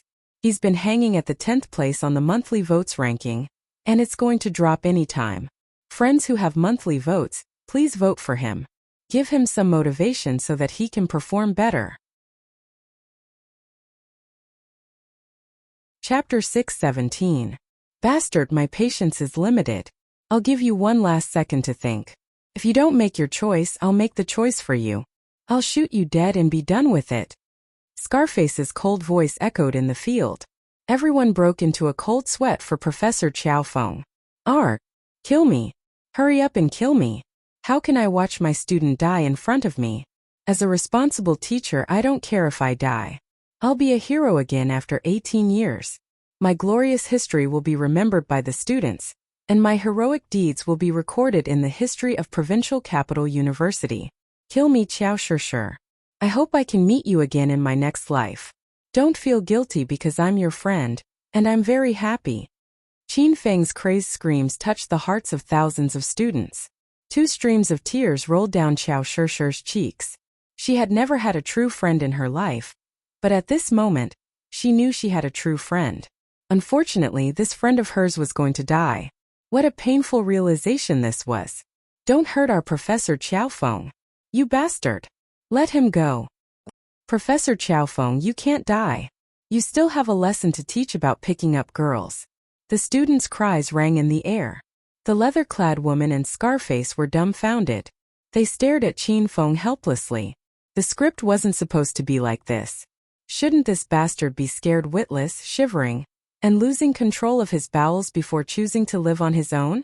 How are we supposed to continue acting if you keep changing the script? Hey, why are you still standing there? Hurry up and kill me. Qin Feng was agitated and begged for death. Qin Feng had noticed that Scarface was a stage 2 inner chi martial artist. How could he kidnap him with a gun? Therefore, Qin Feng had already guessed that the gun was fake. Qin Feng also spotted Xiao Lei and Gao Tianyao among the crowd. When he saw their expressions change from excitement to disappointment and anger, Qin Feng could roughly guess the mastermind behind this incident and their plan. Qin Feng was grateful to Gao Tianyao and Xiao Lei in his heart. He was worried about how he could gain Qiao Shishi's trust and complete the system's mission. These two people took the initiative to help Qin Feng arrange a bitter drama. Ding! Congratulations, host Qin Feng. For completing the quest, obtain Qiao Shishi's trust. You have successfully obtained Qiao Shishi's trust and become Qiao Shishi's confidant. The system rewards host Qin Feng 30,000 Hedonist points and automatically activates the Heavenly Fortune Cave Pavilion. Ding! The Hedonist Sovereign System has issued an SSS rank quest. Help Qiao Shishi complete her revenge plan and revive the Spirit Beast Master clan. The mission has no time limit. If host Qin Feng completes the mission, the system will reward host Qin Feng 100,000 Hedonist points, a purple grade spiritual equipment lottery ticket, a Star Technology lottery ticket, and a Palace of Heroes lottery ticket. If host Qin Feng fails the mission, 200,000 Hedonist points will be deducted, and host Qin Feng will not be able to access the Star Technology interface. While Qin Feng was thinking about Qiao Shishi's mission, the system beeped. Qin Feng raised an eyebrow when he saw the new mission. Qiao Shishi's revenge plan? She was such a kind girl. What kind of enemy would she have? Scarface came back to his senses. He was so angry at Qin Feng that he wanted to vomit blood. He was about to call it a day, collect his money, and go for a foot bath, but Qin Feng suddenly changed his mind. Damn it, don't talk nonsense with me. Do you want to die? I'll fulfill your wish. Have you thought it through? Scarface angrily gripped his gun and placed his index finger on the trigger. Everyone sucked in a breath of cold air. They might not be able to see the panting teacher Qiao Feng again in the next second. Why are you so long-winded? If you want to kill me, be more straightforward. Don't tell me you don't know how to use a gun. Do you want me to teach you? Or could it be that your pistol is fake? Are you teasing us here? Qin Feng roared, shoot him. Scarface's heart skipped a beat. He had a bad feeling that the gun in his hand was a fake. Did Qiao Feng see through it? According to the script Gao Tianyao gave to Scarface and the leather-clad woman, Qiao Feng would choose to live. But now, Qiao Feng was begging for death. Scarface was stumped. Don't shoot. I'm willing to replace Qiao Feng as the hostage. Just when everyone was at a loss, the blonde Prince William stood up and slowly walked toward Scarface. Scarface was stunned. He didn't think there would be a student willing to die for Qiao Feng. Could this foreign student be Qiao Feng's boyfriend? Hey, don't come over. Stop right there. Scarface became nervous and shouted at Prince William with a Shaanxi accent mixed with Mandarin. But Prince William didn't stop. He looked at Qin Feng in confusion and asked, what did Qiao Feng say? Qin Feng smiled and said, Prince William, come over here. He said he's willing to exchange you for me as the hostage. Prince William believed him and quickened his steps towards the knife-scarred man. The knife-scarred man panicked and angrily glared at Qin Feng. He wanted to slap him to death. How could this person be so shameless? You idiot. Don't come over. I said don't bang. Before Scarface could finish yelling, he suddenly fell to the ground. Prince William withdrew his hand and smiled at Qin Feng. Teacher Qiao Feng, I must have startled you just now. I've learned some martial arts since I was young, and I can kill hooligans with one hit. Qin Feng was slightly stunned. Scarface was a stage 2 inner chi martial artist. He didn't expect Prince William to knock him out with one hit. Prince William wasn't as powerful as he was at Ghost Mountain. It seemed that this brat had broken through again. But the William family was a clan of mutants. Prince William's attack was very strange. Qin Feng saw a blue light flash in Prince William's palm as if it was covered with a layer of ice. Qin Feng's heart was heavy. It seemed that this mission was more difficult than he imagined. Qiao Feng? Are you okay? Prince William waved his hand in front of Qin Feng when Qin Feng didn't speak. Qin Feng quickly came to his senses. Oh, I'm just a little shocked. I haven't recovered yet. Qin Feng pretended to be scared and patted his chest. Prince William said a lot of comforting words to Qin Feng. Qin Feng was confused. Don't tell me this guy really fell for me? Fuck. You bastard. How dare you kidnap our Qiao Feng? You're asking for a beating. I've always disliked you. If you kidnap Qiao Feng for another second, I'll fight you to the death. Yes, If Prince William didn't make a move just now, I'll make a move. Scarface fell to the ground. The gun in his hand had fallen a few meters away, and was no longer dangerous. The students who hadn't even dared to let out a fart all rushed forward, surrounding the unconscious Scarface and stomping on him violently, causing him to wake up. College students were an impulsive bunch. When they were impulsive, they acted as if they were on steroids. The scene had turned into a frenzy, and the stray dogs were barking in fear. The teachers and school leaders wiped the cold sweat off their foreheads. They thought to themselves that they shouldn't scare these kids with graduation credits. They had to treat them better. Xiao Lei and Gao Tianyao were dumbfounded when they saw the scene. They didn't expect their meticulous plan to end up like this. The woman in leather had witnessed the madness of college students. She was so scared that she dropped her dagger and ran for her life. She didn't even ask Gao Tianyao for his appearance fee. Qiao Feng, are you okay? Qin Feng looked at the students beating up Qiao Shishir, but he didn't stop them. Qiao Shishir suddenly ran to Qin Feng, grabbed his arm and started checking his body. As the prettiest girl in the medical college, Qiao Shishir's every move touched the hearts of thousands of students. When they saw the pure goddess in everyone's heart sticking to Qiao Feng with a concerned and shy expression on her face, they felt as if their hearts had been hollowed out. Another innocent girl had fallen into the devil's claws. Sure, I'm fine. Are you okay? That bastard tried to kidnap you with a dagger. I'm so angry. Qin Feng put on a concerned and angry expression. His big hand had already reached for Qiao Shishir's neck. Qiao Shishir's skin was as white as snow. It was smooth and soft like a freshly peeled egg. Qiao Shishir only regained her senses after Qin Feng had touched her neck once. She was so scared that she took a step back. Qiao Feng, I'm fine. Don't worry.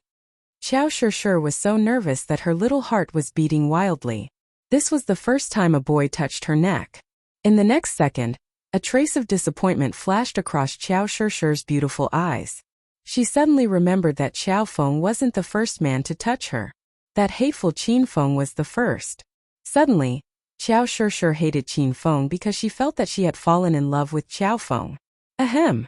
Don't be nervous, Shishir. I'm just concerned about your safety. I don't have any ulterior motives.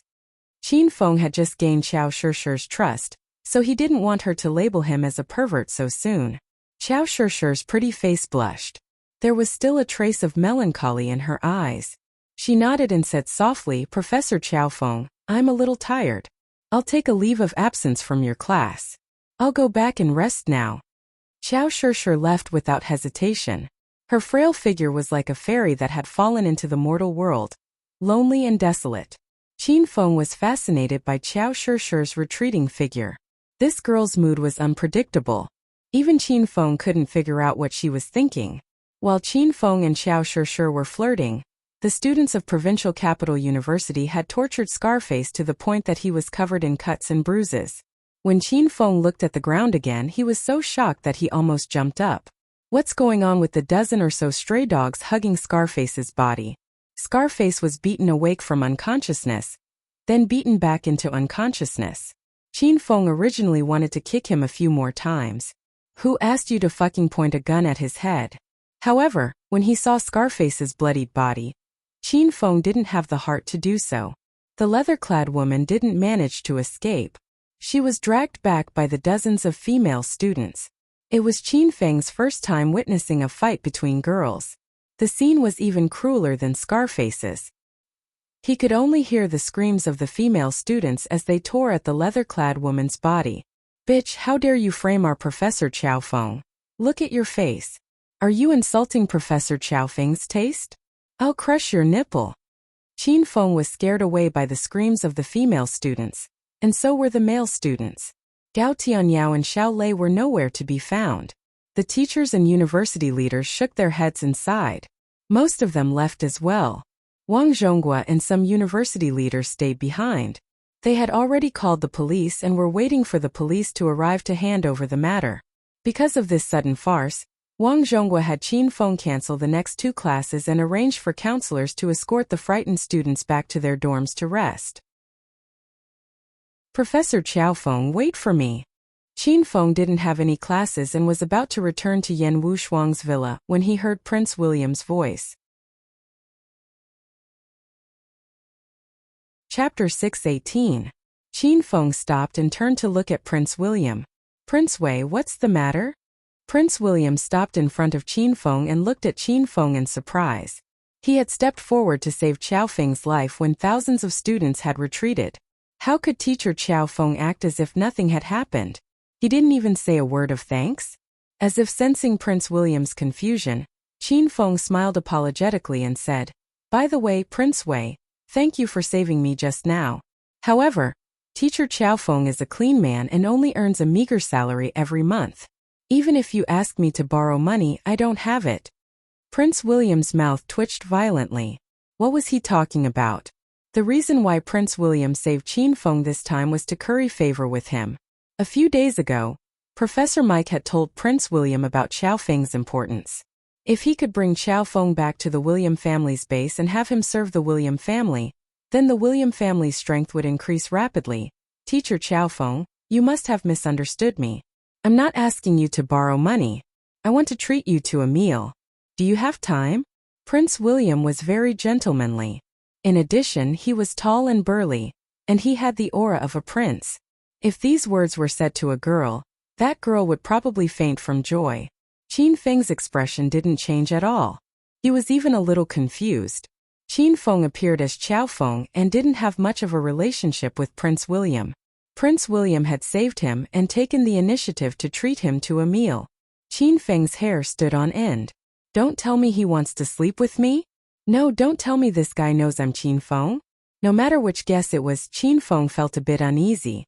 However, on the surface, he said calmly, "Student Prince Wei, you just saved my teacher's life. Logically speaking, I should be the one treating you to a meal. Why are you so polite to me? We didn't know each other before, right?" Qin Feng asked Prince William tentatively. Prince William laughed awkwardly, "Haha.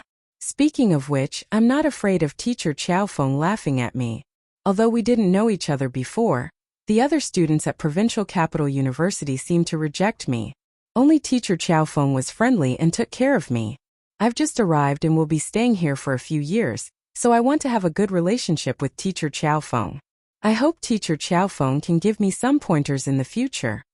Qin Feng heaved a sigh of relief. As for why the students of Provincial Capital University hated Prince William, Qin Feng pretended not to know anything. "So that's how it is. I believe that if you stay in school for a long time, your classmates will slowly get to know you and like you. As your teacher, I will take care of you. You don't have to worry about that." Qin Feng patted Prince William's shoulder as if he was a teacher. Prince William was touched and nodded. "Thank you, teacher Qiao Feng. I heard that 3 or 4 classes have been cancelled. Why don't I treat you to a cup of coffee now?" Prince William wanted to rope in Qiao Feng. He had some secrets that he wanted to tell Qiao Feng in a quiet place. This big field was obviously not a good place to talk. Qin Feng used the identity of a teacher to infiltrate Provincial Capital University in order to investigate the William family. Prince William was definitely one of the members sent by the William family, and Qin Feng wanted to get close to him. "Hehe. All right, let's find a place to sit." Qin Feng agreed. Prince William was excited and was about to leave with Qin Feng when Wang Zhonghua ran over. "Teacher Qiao Feng, are you going to leave now?" "Principal Wang, Prince Wei saved my life just now. I want to treat him to a cup of coffee," Qin Feng said to Wang Zhonghua with a smile. "Is that so? But the police will be here soon. Qiao Sure has already left.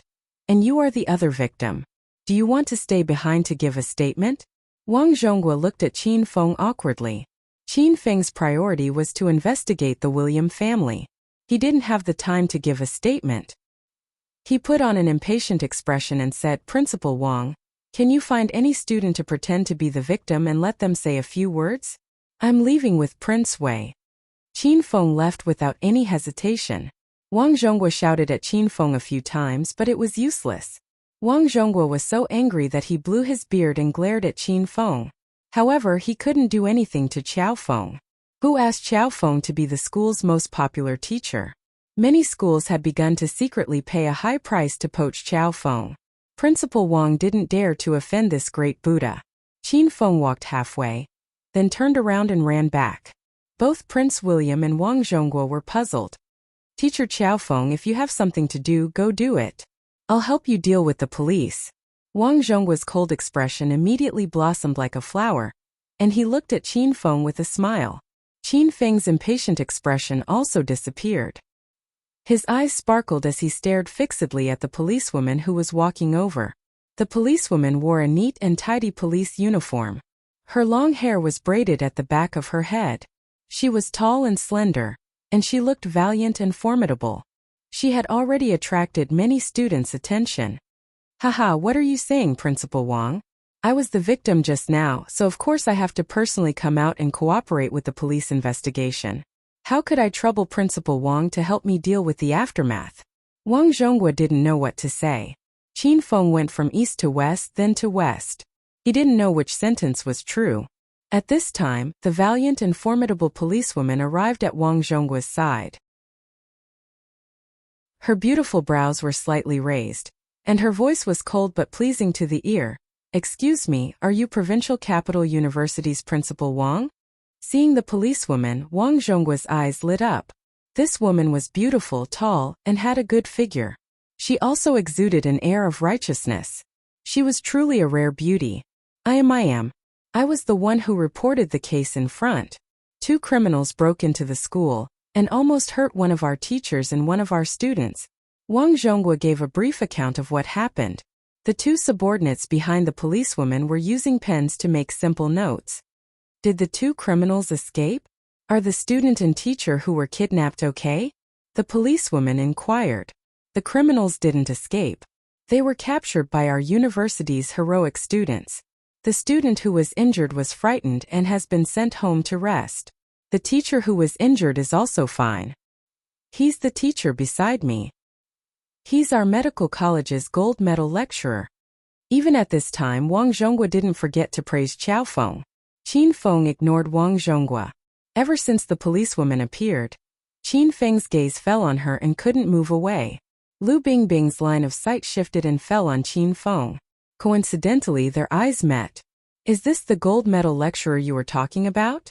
Lu Bingbing's voice was ice cold. A frosty expression appeared on her face because the way Qin Feng looked at her made Lu Bingbing very unhappy. It was as if he wanted to see through her clothes. Wang Zhonghua glanced at Qin Feng and jumped in fright. Qin Feng's eyeballs wished he could stick onto Lu Bingbing's body. He even had a vulgar expression like a pig head. Wang Zhonghua admitted that the policewoman in front of him was very beautiful and exquisite. But you can't express it so bluntly, can you? It's said that Professor Qiaofeng is the school's expert in picking up girls, but it doesn't seem like it. Ahem. Professor Qiaofeng, Professor Qiaofeng. Wang Zhonghua hastily poked Qin Feng twice. Qin Feng recovered with great difficulty. He actually met Lu Bingbing. If there was no one around, Qin Feng would definitely go up and give her a bear hug and grope everywhere. Haha. Hello. I'm Qiaofeng, a teacher at Provincial Capital University. I'm also the victim who was kidnapped just now. It's my honor to meet such a beautiful policewoman. I was frightened just now and I'm very scared now. Can I hug the beautiful policewoman to comfort me? Qin Feng pretended to shiver in fear and reached out to hug Lu Bingbing. Lu Bingbing was so angry that she hastily retreated. She wished she could send Qin Feng flying with a kick. Wang Zhonghua was so shocked that his eyes almost fell out. Qin Feng was still alive and kicking a moment ago, and even had the mood to invite Prince Wei for coffee. But now he's scared like a little rabbit. Isn't this guy too wretched to pick up girls? Xiao Zhang, take the victim's teacher to the car. Xiao Lu, take the 2 criminals to the car. Lu Bingbing ignored Qin Feng and began to order her 2 subordinates. The 2 of them hurriedly went to work. Qin Feng was dragged by Xiao Zhang to the car. After every 3 steps, he would stop and turn back to smile at Lu Bingbing. Lu Bingbing was so angry that her chest rose and fell. Many of the spectating students swallowed their saliva. Professor Qiaofeng, didn't you say you were going to have coffee with me? Prince Wei's Chinese wasn't very good. He only realized the situation had changed when Qin Feng was dragged into the police car. Qin Feng suddenly saw Lu Bingbing. So how could he have the mood to drink coffee with Prince Wei? He waved his hand and said, Prince Wei, I have to cooperate with the police to record a statement. I'll look for you when I come back. Qin Feng and the two criminals were loaded into the car. Lu Bingbing got into another car. The car whizzed past and drove back to the police station. It was dark in the police station's interrogation room 3. Qin Feng sat on a wooden chair. Lu Bingbing suddenly turned on the table lamp and pointed it at Qin Feng. The light was so blinding that Qin Feng couldn't open his eyes. Name. Lu Bingbing's voice was cold and emotionless. Xiao Feng. Qin Feng looked at Lu Bingbing's handsome face through the gaps between his fingers. Qin Feng suddenly felt that this scene was very familiar. He remembered when he had just received the system. Sima Tu, Hao Yun and Zhou Kai had set up a Hongmen banquet at the Amethyst Dragon Palace. Qin Feng had gone to the banquet by himself, and Zhang Biao had been captured and forced to fight underground. Qin Feng couldn't stand it anymore, so he had stepped in to help. In the end, he had a breakthrough in the fight and killed Hao Yun's bodyguard, Uncle Feng. Then Lu Bingbing had appeared and captured Qin Feng. She had used the same interrogation method in the interrogation room. That was the first time Qin Feng had met Lu Bingbing. In the blink of an eye, 5 months had passed. Thinking back, Qin Feng felt that it was quite funny. Age. I'm at the age to talk about marriage. I feel that I'm very compatible with you, Beauty. Beauty, do you want to consider me? Qin Feng smiled as he looked at Lu Bingbing. He wasn't afraid of Lu Bingbing's cold attitude. Bang! Lu Bingbing slammed her palm on the table. She was so angry that her chest rose up and down. Behave yourself or else I won't go easy on you. Hurry up and tell me what you did. Qin Feng's eyes widened as he looked at Lu Bingbing dumbly. Beauty, are you serious? I'm the victim. Lu Bingbing suddenly raised her head. She had really made a mistake. In a fit of anger, she had treated Xiao Feng as a criminal and interrogated him.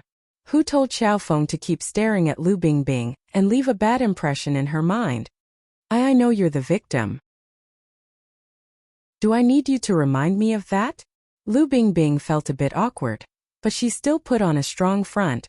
But the way you interrogated me, it was clearly the same way you interrogate a criminal, right? Qin Feng smiled as he looked at Lu Bingbing. Chapter 619. Qin Feng didn't think that Lu Bingbing would still be so bad-tempered and unreasonable after being transferred to the capital. However, Qin Feng liked the willful and arrogant Lu Bingbing.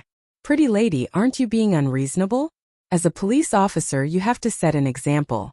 You can't abuse your personal feelings and bully poor commoners like us. Qin Feng said seriously. Lu Bingbing's face was cold, but she was still a very upright woman. She knew that she lost her head in anger, and mistook Qin Feng for a criminal to interrogate. The two stared at each other for a while, then Lu Bingbing said coldly, sorry, I was careless before. You're not a criminal, you're a victim, so I should treat you better. Qin Feng was stunned by Lu Bingbing's sudden admission of wrongdoing. Qin Feng was secretly delighted to see this girl's awkward expression. Beauty, can't you just verbally apologize? Lu Bingbing was naturally cold and arrogant. It was rare for her to lower her head and admit her mistake. Seeing that he didn't stop, Lu Bingbing angrily yelled, Then what do you want? Qin Feng smiled as he stared at Lu Bingbing's white shirt collar and said, How about you let me hug you? I'm still a bit scared. I promise I won't say anything about you bending the law for personal gain. Lu Bingbing was furious. How was Xiao Feng afraid at all? This brat lied without batting an eyelid. Impossible, stop pretending. You don't look scared at all.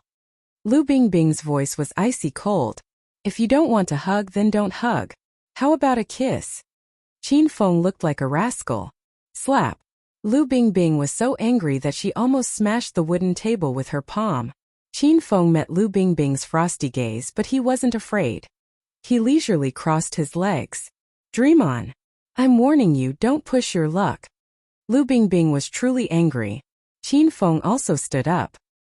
His figure flashed and disappeared in front of Lu Bingbing, giving her a fright. In the next second, Lu Bingbing felt a strong arm tightly hugging her. A gust of hot air blew into her ear. I'm going to push my luck. What are you going to do about it? You let go of me. You bastard, I'll kill you with my spear. Lu Bingbing's catchphrase didn't change. She struggled with all her might. Lu Bingbing was now a stage 2 inner chi martial artist, but she discovered that she couldn't break free from Qiao Feng no matter how hard she tried. Qiao Feng's damned perverted pig trotters were already groping all over Lu Bingbing's body. Ah! You pervert, let go, let go! Lu Bingbing was so anxious that she was about to go crazy. Ever since she became Qin Feng's woman, she had more self-respect and self-respect. Not to mention having an affair with other men, she didn't even talk to her male colleagues about work. However, Lu Bingbing was being hugged and groped by a stranger. She was about to go crazy. Lu Bingbing struggled more and more. She even kicked the table over. Qin Feng was worried that Lu Bingbing would get hurt, so he didn't dare to tease this strong-willed girl anymore. Calm down, Bingbing. I'm Qin Feng. Ah! Lu Bingbing jumped in fright and stopped moving. Qiao Feng's voice still echoed in her mind. It really was Qin Feng's voice. If he wasn't Qin Feng, why would he call her Bingbing? Why, you're really Qin Feng? Qin Feng had already let go of her. Lu Bingbing crossed her arms and looked at Qiao Feng vigilantly. Qin Feng put away the sacred azure battle armor and returned to his original appearance. His chiseled and resolute face appeared in front of Lu Bingbing. Lu Bingbing looked at Qin Feng and didn't speak for a long time. It was as if she had lost her soul. When Qin Feng saw the mist in Lu Bingbing's eyes, he felt sorry for her and pulled her into his arms. This time Lu Bingbing didn't struggle. Instead, she pounded on Qin Feng's chest. Damn man, stinky man, you bastard. Can you not change your appearance to scare me every time? Do you know that I was scared out of my wits just now? Lu Bingbing turned from a cold and arrogant queen to a beautiful woman who complained. She seemed to have endless things to say. Her charming and coquettish expression made Qin Feng feel aroused. Bingbing, I missed you so much. Let's start. Qin Feng suddenly grabbed Lu Bingbing's lily-white hand and lifted her up. Lu Bingbing screamed in fear. Start what? Let go of me. There are surveillance cameras in here. Qin Feng wasn't worried at all. He laughed and said, I've already blocked the surveillance cameras. Otherwise, your colleagues would have seen you acting coquettishly in my arms just now. Do you still have the face to stay in the police station? Qin Feng could imagine the shocked expressions of the police officers when they saw the ice goddess, Lu Bingbing, acting coquettishly. You're crazy. You can't do whatever you want even if there are no surveillance cameras. Lu Bingbing screamed again. Qin Feng had already put her on a table, and Qin Feng pressed on top of her. Qin Feng hadn't seen Lu Bingbing for a long time. The last time they were intimate was 4 months ago in Fengyun Fun City. At that time, Lu Bingbing had sex with Qin Feng because she was poisoned by the Azure Sect's unfettered powder. Due to many reasons, Qin Feng didn't have the time to unleash his full power in the last battle. Qin Feng missed Lu Bingbing's taste very much. This time Qin Feng couldn't suppress the desire in his heart anymore. Lu Bingbing screamed continuously, and Qin Feng became even crazier. Lu Bingbing's eyes gradually became misty, and she was at Qin Feng's mercy. Strange noises came from the room. The two hadn't seen each other for a long time. When the fire was ignited, even a flood couldn't extinguish it. After an unknown amount of time, Lu Bingbing fell into Qin Feng's arms, panting. She stared at Qin Feng with hidden bitterness in her eyes. Big pervert, now you feel good, right? Hurry and let go of my hands. I feel so uncomfortable when you tie me up with a belt. Qin Feng hurriedly unbuckled the belt on Lu Bingbing's hands. He laughed and said, Uncomfortable? I saw that you were quite excited just now. Go die. Lu Bingbing glared at Qin Feng. Her gaze was so flirtatious that Qin Feng almost couldn't help but tie Lu Bingbing's hands again. Stop fooling around. It's almost time for the interrogation. If you do it again, you'll be discovered. Lu Bingbing saw the fire in Qin Feng's eyes and hurriedly dissuaded him. Though Qin Feng was a bit reluctant, he was still someone who considered the big picture. He groped around Lu Bingbing's body for a while, then took the initiative to help Lu Bingbing put on her clothes. Lu Bingbing's face was cold and she didn't say anything. However, her heart was filled with warmth. She really liked this warm feeling. Qin Feng, did you change your identity? I heard that you died. After Lu Bingbing put on her clothes, she looked at Qin Feng worriedly. She was saved by Qin Feng once when she was solving the case at Ghost Mountain in the provincial capital. At that time, Lu Bingbing saw Qin Feng's identity as Green Wolf. Therefore, when she saw the video of Green Wolf beating Qin Feng up, she didn't think that Qin Feng was really dead. She guessed that Qin Feng had changed his identity. Qin Feng stroked Lu Bingbing's hair as he said, "Of course I'm not dead. I faked my death on purpose. I'm now a member of the Dragon Sect. I came to the capital for a secret mission, so I changed my identity." Qin Feng didn't hide anything from Lu Bingbing, so he simply told her what happened. Lu Bingbing's sexy little mouth opened wide. She looked at Qin Feng in disbelief. What did you say? You joined the Dragon Sect? China's Dragon Sect was mysterious and unfathomable. As a police officer, Lu Bingbing had naturally heard of the Dragon Sect. Moreover, Lu Bingbing really liked being a police officer. When she was young, her dream was to join the Dragon Sect and get rid of the tyrants. Unfortunately, the requirements of the Dragon Sect were too high. Only martial artists at stage 4 and above were qualified to join. Lu Bingbing had practiced martial arts since she was young, but she was only at stage 2 now. I'm not officially a member of the Dragon Sect yet. I'll only be considered a member after completing this mission, Qin Feng explained. As for the difficulty of this mission and the insidious fights in the Dragon Sect, Qin Feng didn't say much. He was mainly afraid that Lu Bingbing would worry about him. Lu Bingbing seemed to have thought of something. Her beautiful eyes suddenly flashed. Qin Feng, the person who defeated Southeast Tiger Uncle Fu and Capital Tiger Qi Wanjun at Devil Beast Mountain not long ago. Was it really you? Qin Feng nodded. Yes and no. The light in Lu Bingbing's beautiful eyes dimmed a little. She pouted and said, "What do you mean by yes and no?" Lu Bingbing's current expression of complaint and coquettish couldn't be seen by normal people. Qin Feng couldn't help but kiss Lu Bingbing's lips. Lu Bingbing's beautiful face blushed slightly. She pretended to be indifferent and acted as if nothing had happened. I did defeat Capital Tiger Qi Wanjun, but I defeated him with Uncle Fu's help. Everyone in the ancient martial arts world thought that Green Wolf defeated Qi Wanjun and Yuan Fu by himself. However, the truth was that Qin Feng and Yuan Fu teamed up and crippled Qi Wanjun's cultivation. Without Uncle Fu's help, Qin Feng, who had temporarily raised his strength to stage 9 inner Qi with the help of the Killer Book, wouldn't have been able to defeat Qi Wanjun. How could the 5 tigers of China be so easily challenged?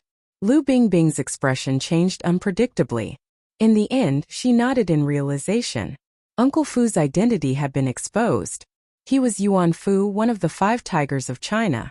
Lu Bingbing had stayed in Acropolis City for a while, so she naturally knew that Uncle Fu was Qin Feng's bodyguard. Lu Bingbing could understand why Uncle Fu acted this way. Bingbing, what's with your expression? Why are you so disappointed when you heard that I teamed up with Uncle Fu to defeat Qi Wanjun?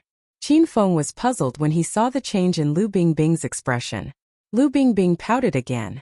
Her brows inadvertently revealed a hint of charm. I thought you defeated 2 tigers by yourself. If that's the case, you would at least be a stage 9 external or stage 9 inner Qi expert. Then I can ask you to help me raise my realm. It turned out that after Lu Bingbing found out that Qin Feng had joined the Dragon Sect, she also wanted to join the Dragon Sect as soon as possible. That way, she could realize her dream and stay with Qin Feng. However, the most important thing to join the Dragon Sect was to raise one's realm. Hey, how can such a small thing stump your man? Tell me, what realm do you want to reach? Qin Feng patted his chest and said heroically.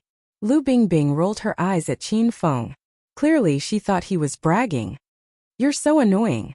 I'm serious. If you keep acting like this, I'll ignore you for a month. Lu Bingbing was very stubborn when she was angry. If she said she would ignore you for a month, she would do it. Qin Feng flipped his hand, and a blood-red pill appeared in his palm. A medicinal fragrance filled the air, and the entire interrogation room was filled with a rich medicinal fragrance. The pill seemed to be blood-red, and it shone brightly like flowing blood. Darling, what is this? Lu Bingbing covered her mouth in shock. She was so shocked that she even called Qin Feng darling. Qin Feng grabbed Lu Bingbing's hand and placed the pill in her palm. Lu Bingbing could even feel that the pill was freshly made. It still had a faint warmth. This is a blood qi pill. If you eat it, you might directly break through to stage 4 inner qi. At the very least, you'll be able to reach stage 3 inner chi. It'll also stabilize your strength at the peak of stage 3 inner chi.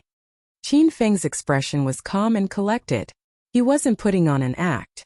Rank 2 blood chi pills were nothing to Qin Feng now. As a rank 4 alchemist, Qin Feng could refine a basket of blood chi pills at any time. Chapter 620. This is the blood chi pill? Lu Bingbing was shocked. Her jade-like hands trembled so violently that she almost dropped the blood chi pill. Lu Bingbing's family wasn't small, so she had a good understanding of the ancient martial arts world. Lu Bingbing knew how precious the blood chi pill was. It was a second-grade wonder pill, and it was very difficult for the big families in the secular world to get their hands on a second-grade wonder pill. Even if Lu Bingbing's family had the ability to get one, they would have to pay a high price. Big families usually valued males over females, and Lu Bingbing's family was no exception. Even though Lu Bingbing had been obsessed with martial arts since she was young, because she was a girl, her family didn't pay much attention to her cultivation. Lu Bingbing completely relied on her own comprehension and self-discovery.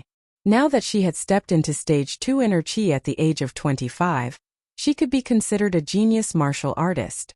That's right, this is the blood chi pill. I didn't expect you to know about it, Bingbing. Qin Feng rested his hands on the back of his head. His expression relaxed. It was as if a blood chi pill was no different from a bag of spicy strips in his eyes. Lu Bingbing's body was filled with warmth. She remembered that on her 10th birthday, she had begged her grandfather to give her a blood chi pill as a birthday present. However, not only did her grandfather refuse to give it to her, he even reprimanded her. In order to break through to a higher realm, Lu Bingbing had suffered a lot in silence. None of the men of her generation in the clan were as talented as her in martial arts, but she had stepped into stage 3 inner chi after eating the blood chi pill. This made Lu Bingbing, who had been training hard day and night, feel very unfair, but there was nothing she could do. At this moment, a fragrant blood chi pill was placed in Lu Bingbing's palm. It was a gift from her man. When Qin Feng gave the blood chi pill to Lu Bingbing, he didn't even frown. Even Lu Bingbing, who had a 1,000-year heart of ice, felt her heart race. Smack! Qin Feng's face became wet and his expression froze. Did Lu Bingbing just kiss him? Am I dreaming? Bingbing! Qin Feng stared at Lu Bingbing in astonishment. He was dumbstruck. Lu Bingbing was amused by Qin Feng's silly look, and a myriad of flirtatious expressions flashed across her face.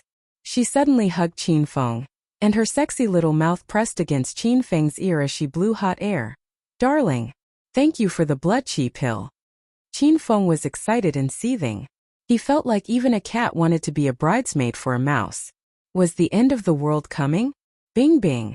Qin Feng opened his mouth, but before he could finish, Lu Bingbing covered his mouth with hers. She wrapped her arms around Qin Feng's neck and kissed him passionately for a while. Then she looked at Qin Feng shyly and said, "Don't ask too many questions and don't think too much. Just this once, and I'll still be the same as before." Qin Feng didn't know what Lu Bingbing was thinking. He guessed that it was because he was too ferocious, so Bingbing was still warm and excited. How could Qin Feng let go of such a rare opportunity? He hugged Lu Bingbing's slender waist and was about to kiss her again. Ha! The door to the interrogation room was suddenly pushed open. Lu Bingbing jumped in fright and hurriedly pushed Qin Feng away. The table Qin Feng was leaning on fell to the ground, and Qin Feng fell on his butt. Director Lu, the two criminals confessed. They said, the person who came in was one of Lu Bingbing's subordinates. It was Xiao Zhang, who had pulled Qin Feng into the police car. Xiao Zhang was halfway through his sentence when he looked up at the scene in the interrogation room. He was so shocked that he forgot the second half of his sentence. Because of the battle between Qin Feng and Lu Bingbing, the interrogation room looked as if it had just been robbed by bandits. The table was toppled, the documents were scattered on the floor, and there were a few scraping marks on the floor. Xiao Zhang's throat moved and he swallowed a few mouthfuls of saliva. He had long heard that Director Lu was fiery and cold, and that even the leader of the hooligans in the capital was afraid of Director Lu. Before, Xiao Zhang didn't understand how terrifying Lu Bingbing was, but today he finally understood. Was Director Lu interrogating him? Or was she using one of the 10 great tortures of the Qing dynasty? No, that brat seemed to be a victim. What are you looking at? Hurry up and say what you want. Lu Bingbing mistakenly thought that Xiao Zhang had discovered her affair with Qin Feng. She hurriedly displayed an icy and domineering attitude in order to intimidate Xiao Zhang and prevent him from speaking nonsense. Xiao Zhang was so scared that his entire body trembled. He hurriedly said, nothing, I went to the wrong room. Director Lu, please continue. I didn't see anything. Xiao Zhang hastily closed the door and ran away. As he ran, he shouted in his heart, Director Lu is too scary. Qin Feng and Lu Bingbing were stunned speechless. The ambiguous atmosphere was broken by Xiao Zhang's barging in. Qin Feng, you should go back first. I have to work. I'll deal with those 2 criminals for you. Lu Bingbing was embarrassed. She was too embarrassed to look at Qin Feng. She was afraid that Qin Feng would laugh at her if he saw her blushing face. Qin Feng knew that the 2 criminals were hired by Gao Tianyao and Xiao Lei to put on a show. Qin Feng also guessed that they would never betray Gao Tianyao. Otherwise, they wouldn't be able to live in the capital anymore. All right, I'll come and find you when I'm free. Lu Bingbing personally escorted Qin Feng out of the police headquarters. Watching Qin Feng disappear into the crowd, Lu Bingbing felt a sense of loss and warmth in her heart. After leaving the police station, Qin Feng returned to Provincial Capital University. He had an appointment with Prince William. Professor Qiaofeng, you're finally back. Did the police do anything to you? As soon as Qin Feng reached the entrance of Provincial Capital University, he saw Prince William greeting him with a smile. I'm the victim. The police have to protect me. Of course they wouldn't do anything to me. Don't tell me you've been waiting for me at the entrance? Qin Feng asked Prince William. This Prince William was too cordial. He had been waiting for him at the entrance. Qin Feng felt that there was something wrong with this kid. However, he couldn't figure out why Prince William was fawning on him. Hehe, I made an appointment with Professor Qiaofeng to have coffee today. Of course, I'll wait for you here no matter how late it is. Prince William rubbed his hands and looked at Qin Feng with a smile. Qin Feng felt a chill run down his spine. Don't tell me this kid has taken a fancy to me? Prince William's action really touched me. Let's go for coffee. Qin Feng and Prince William chatted and laughed along the way. They arrived at a cafe near the campus. The cafe had 2 floors. Qin Feng and Prince William went up to the 2nd floor and chose a seat near the French window. Qin Feng sighed with emotion as he looked at the campus that was brimming with youthfulness. Gentlemen, what would you like to drink? A part-time female student walked over with a smile. A cup of la. Qin Feng said. Me too. Prince William didn't seem to be here for coffee. He ordered a cup of coffee without even looking at the drink list. After the 2 of them ordered their coffee, the part-time female student left. Qin Feng and Prince William looked at each other and smiled.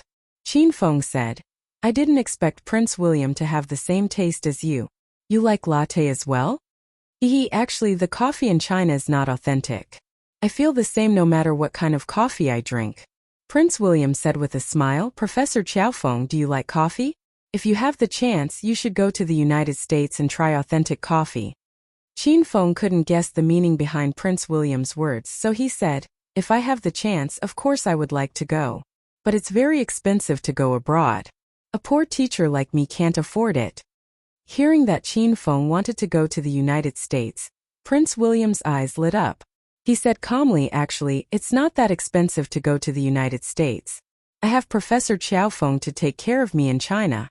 If Professor Qiaofeng really wants to go, I can help you pay for the plane ticket. When you arrive in the United States, you can stay at my house. I can even be your tour guide. Just thinking about it makes me happy. Even the stupidest person could tell that Prince William was tempting Qin Feng to go to the United States. This made Qin Feng puzzled. What was this guy trying to do? Really? That's too much trouble for you, Prince William. Qin Feng pretended to be surprised. Prince William was also very excited. Professor, why would I lie to you? I haven't been back for more than half a year. I'm planning to go back to see my parents. Do you want to go with me? Qin Feng's eyes flashed with hesitation. After a moment of silence, he shook his head. I still think it's too much trouble for you, Prince William. I think it's better not to go. Qin Feng's sudden rejection made Prince William's heart sink. He felt that he was so close to succeeding. It was too much of a pity. The atmosphere became somewhat oppressive. Qin Feng and Prince William didn't say anything. After a while, Prince William put down the stirring spoon in his hand. He looked at Qin Feng and said, "Professor Qiao Feng, did you see how I defeated that robber today?" Prince William's eyes lit up. Qin Feng didn't know what kind of wicked idea he had come up with, so he pretended to be stupid and shook his head. "I don't know." "Then, Professor Qiao Feng, do you think I'm amazing?" Qin Feng hurriedly nodded. "Amazing. I was scared to death at that time. I still can't recover from it. Professor Qiao Feng, you can actually become as amazing as me.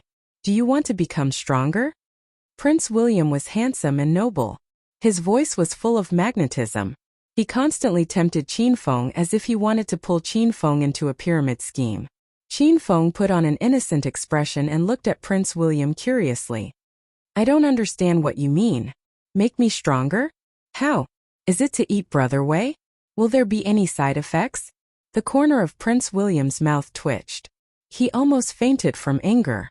If it wasn't for Qin Feng's needle manipulation, which was very useful to the William family, Prince William wouldn't want to talk nonsense with this idiot. He would have frozen Qin Feng to death with a palm of ice. Prince William quickly calmed himself down. He lost his patience and said directly, "Professor Qiao Feng, do you believe that mutants exist in this world?"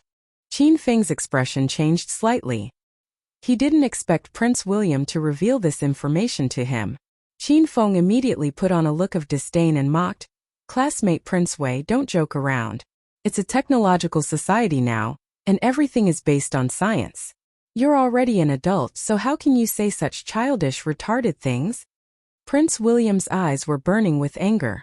He suddenly reached out and grabbed the coffee cup in front of him. The coffee, which was still steaming, cooled down at a speed visible to the naked eye. Finally, it turned into a coffee-colored ice cube. Qin Feng's expression immediately turned into an O shape. Of course, this was all an act. During the battle on Ghost Mountain half a month ago, Qin Feng had seen Prince William's ice ability. At that time, half of Qin Feng's body was frozen. If Qin Feng didn't have the Rat Halo spear and the flame bomb to melt the ice, he wouldn't have the chance to sit here and drink coffee. "Wow!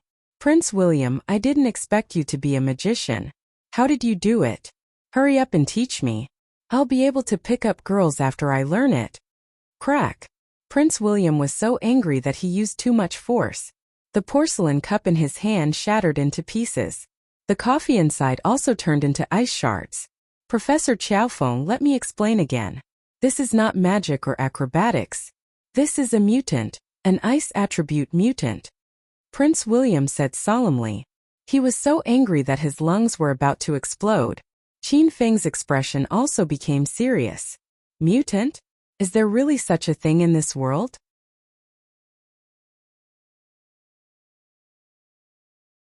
Chapter 621. Of course, Qin Feng wanted to know the story of the metahuman clan.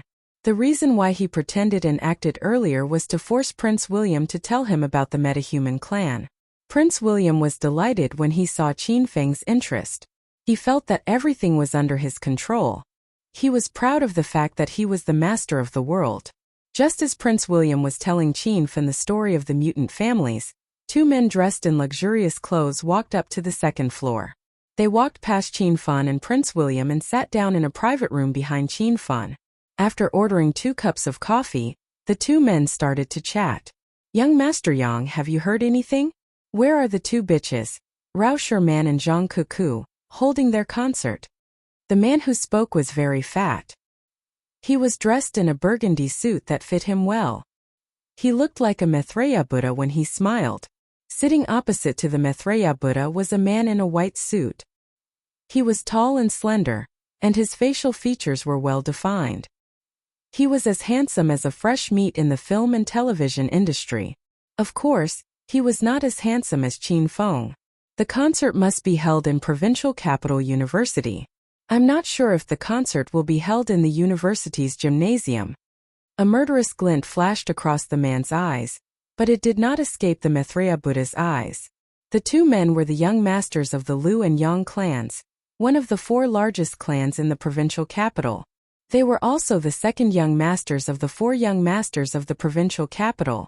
The fat man who looked like the Maitreya Buddha was Lu Shu, and the handsome man in the white suit was Yang Can. Young Master Yang, are you still holding a grudge against me for what happened a month ago? Lu Shu chuckled as he looked at Yang Can. Yang Can's face immediately darkened. 1 month ago, Lu Shu and Yang Can had invited Rao Sherman and Zhang Kuku for dinner. They even bribed their manager, Big Sister Li. Initially, their plan was going smoothly. The two women were drugged with alcohol. Unfortunately, Zhang Kuku's body was filled with a bunch of lousy talismans. When they were thrown out, the talismans would catch fire. Yang Can's entire body was set ablaze. If Lu Shu hadn't put out the fire on Yang Can's body in time, Yang Can would have been disfigured by now. Willow Tree, I don't want to hear about that anymore. Yang Can directly called Willow Tree's full name, which showed that he was really angry. Willow Tree smiled and didn't mention it again. Okay, I won't mention it in the future. But this time those two girls can't escape. When the time comes, young Master Yang will shoot more videos and send them out. It can be considered as getting back the capital, huh? Yang Can sneered.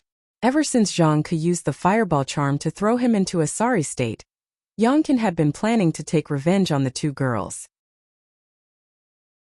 This time the opportunity had finally come. The two girls had nothing better to do and actually came to the provincial capital university to hold a concert. Yang Can had already bribed some security guards and teachers at Kyoto University. He had also arranged a lot of subordinates in the stadium. As long as the two women held their concert in the stadium, Yang Can was confident that he could make them his food the moment they went backstage. As long as those two bitches hold their concert in the stadium, they won't be able to escape. However, I won't let them escape from my palm if they hold their concert in other places, Yang Can said in a deep voice. By the way, we still need to be careful of that girl Zhang Kuku. I don't know if she still has those strange talismans with her. We need to send some experts to deal with her. Lu Shu raised his eyebrows. The fat on his face was jiggling. You don't have to tell me that. I've already arranged it. Ha ha ha. Then I'll follow young Master Yang and freeload for free. The conversation between Yang Can and Willow Tree was not loud. It was almost inaudible outside their private room. However, Qin Feng heard every word they said. Professor Qiao Feng, are you listening to me? Prince William thought that Qin Feng would be very interested in the topic of special abilities. However, Prince William realized that Qin Feng's mind had wandered off. Oh, of course I'm listening. Prince William, is what you said true? So, everyone in your family has special abilities? Prince William told Qin Feng many things about special abilities. However, Qin Feng could tell that more than half of it was fake. Prince William was only trying to lure Qin Feng to follow him to his family in America. Naturally, he would not be stupid enough to tell Qin Feng the truth. Prince William did not even mention the name of the William family, let alone the number of people in the William family. Where is the base? The family was working on some kind of plan or something. Simply put, Prince William's information was useless to Qin Feng. Qin Feng almost fell asleep after listening to Prince William's information. After Willow Tree and Yang Can came over, Qin Feng began to eavesdrop on their conversation. Do you know why everyone in my family has special abilities? Prince William's tone suddenly became solemn and his expression became more solemn. Qin Feng was curious about this question. Could it be that the genes of the William family are different from ordinary people, born with a nest of metahumans? Before Qin Feng could speak, Prince William continued, because our family has developed a technology that can change the genes of the human body, allowing ordinary people to instantly possess special abilities. Qin Feng was shocked. If what Prince William said was true, then this kind of technology was really amazing. Is that true? I thought everyone in your family was born with special abilities. Prince William laughed. How can everyone in my family be born with special abilities? That would be a fantasy story. However, some people in my family were born with special abilities. Then, as the family slowly multiplied, some people began to research the reason for the appearance of special abilities. After decades of research, we have today's technology. Prince William spoke logically. Qin Feng did not know if what he said was true or false. Prince William, I didn't expect your family to be so powerful. What is your family called?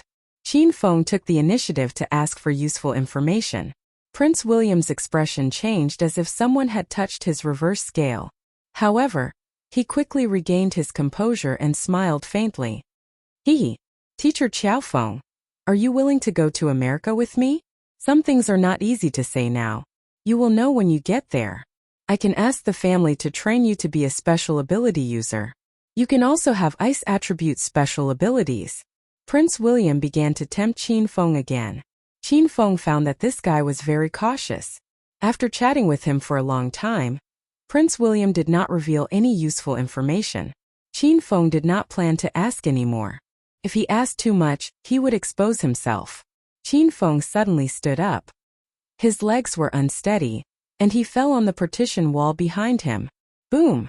With a loud noise, the partition wall between Qin Feng and Yang Can's private room collapsed. Yang Can, who was sitting against the wall, fell to the ground. Damn! Isn't the decoration of this shop too lousy? Is this wall made of paper? Scared me to death. Qin Feng secretly used his inner qi to knock down the partition. He pretended to be frightened and stomped his feet angrily as he stood on the collapsed partition. Fatty Lu Shu had jumped out of the private room to avoid a disaster. However, Yang Can was still in the private room and was under Qin Feng's feet. You get down now. You fucking stepped on young Master Yang. Lu Shu was stunned by the scene in front of him. He was still in a daze. He was drinking coffee with Yang Can and fantasizing about pushing down Rao Sherman and Zhang Kuku. Why did the wall suddenly collapse? Was it an earthquake? But why were the other private rooms unharmed? Qin Feng stopped, but he was still standing on top of Yang Can. Qin Feng was wearing the 250-pound sacred azure battle armor. Yang Can, who was under the partition, felt like he was being crushed by a small mountain. He couldn't get up no matter how hard he tried. He wanted to curse, but he didn't have the strength. Are you talking to me? Qin Feng stared blankly at the willow tree. Lu Shu was so anxious that he almost jumped up. Is Yang Can going to be trampled to death by this brat? If I'm not talking to you, do you think I'm talking to a dog? Or do you fucking not understand human language? Get down now. Lu Shu pointed at Qin Feng and scolded him. As one of the 4 young masters of the capital, he was used to being arrogant and despotic. Qin Feng was also angry, but he refused to get down. He pointed at the dumbfounded Prince William and said, How dare you yell at me? Do you know who he is? Lu Shu was stunned. Normally people would say, Do you know who I am? When they wanted to show off. This brat's way of showing off was a little unusual. Are you crazy? I don't care who he is. I'm reminding you out of goodwill that the person you're stepping on is young Master Yang Can, one of the 4 young masters of the capital. If you don't get down now, you'll have to collect your own corpse. Lu Shu glared at Qin Feng coldly. Qin Feng acted as if he did not hear Lu Shu's threat. He introduced Prince William solemnly. Let me tell you, this is my student Prince Wei. Of course this is not important.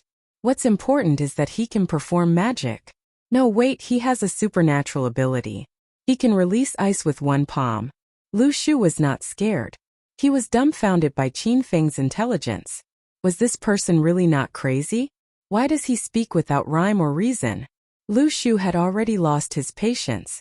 If Yang Can was really trampled to death by Qin Feng, Lu Shu would have to bear the responsibility. With a big stride, Lu Shu arrived beside Qin Feng and directly struck Qin Feng's chest with his palm. Bang! A slight wind-breaking sound rang in the air. With Lu Shu's stage 3 inner qi, the power of his palm strike was not to be underestimated. It was absolutely no problem for him to kill an ordinary person. You dare to touch Teacher Qiao Feng? You're courting death. Prince William was a little angry because Qin Feng had introduced him like a clown. He even asked him to perform the ability to shatter rocks with his chest. No, the ability to release ice with his palm. This was simply an insult to Prince William. As a man of the William family, which one of them was not arrogant and frivolous? If it was not for the fact that Qin Feng was a man who could use needle manipulation, Prince William would have already killed him with one palm strike. Not only did Prince William not kill Qin Feng, he was also forced to save Qin Feng. In his eyes, Teacher Qiaofeng was an ordinary person. He definitely could not withstand Lu Shu's palm strike. Buzz! A strange energy wave seemed to ripple in the surroundings. It was invisible to the naked eye, but Lu Shu and Qin Feng could feel it. Prince William did not approach Qin Feng. He still sat on the sofa opposite Qin Feng, but it was obvious that he had made a move.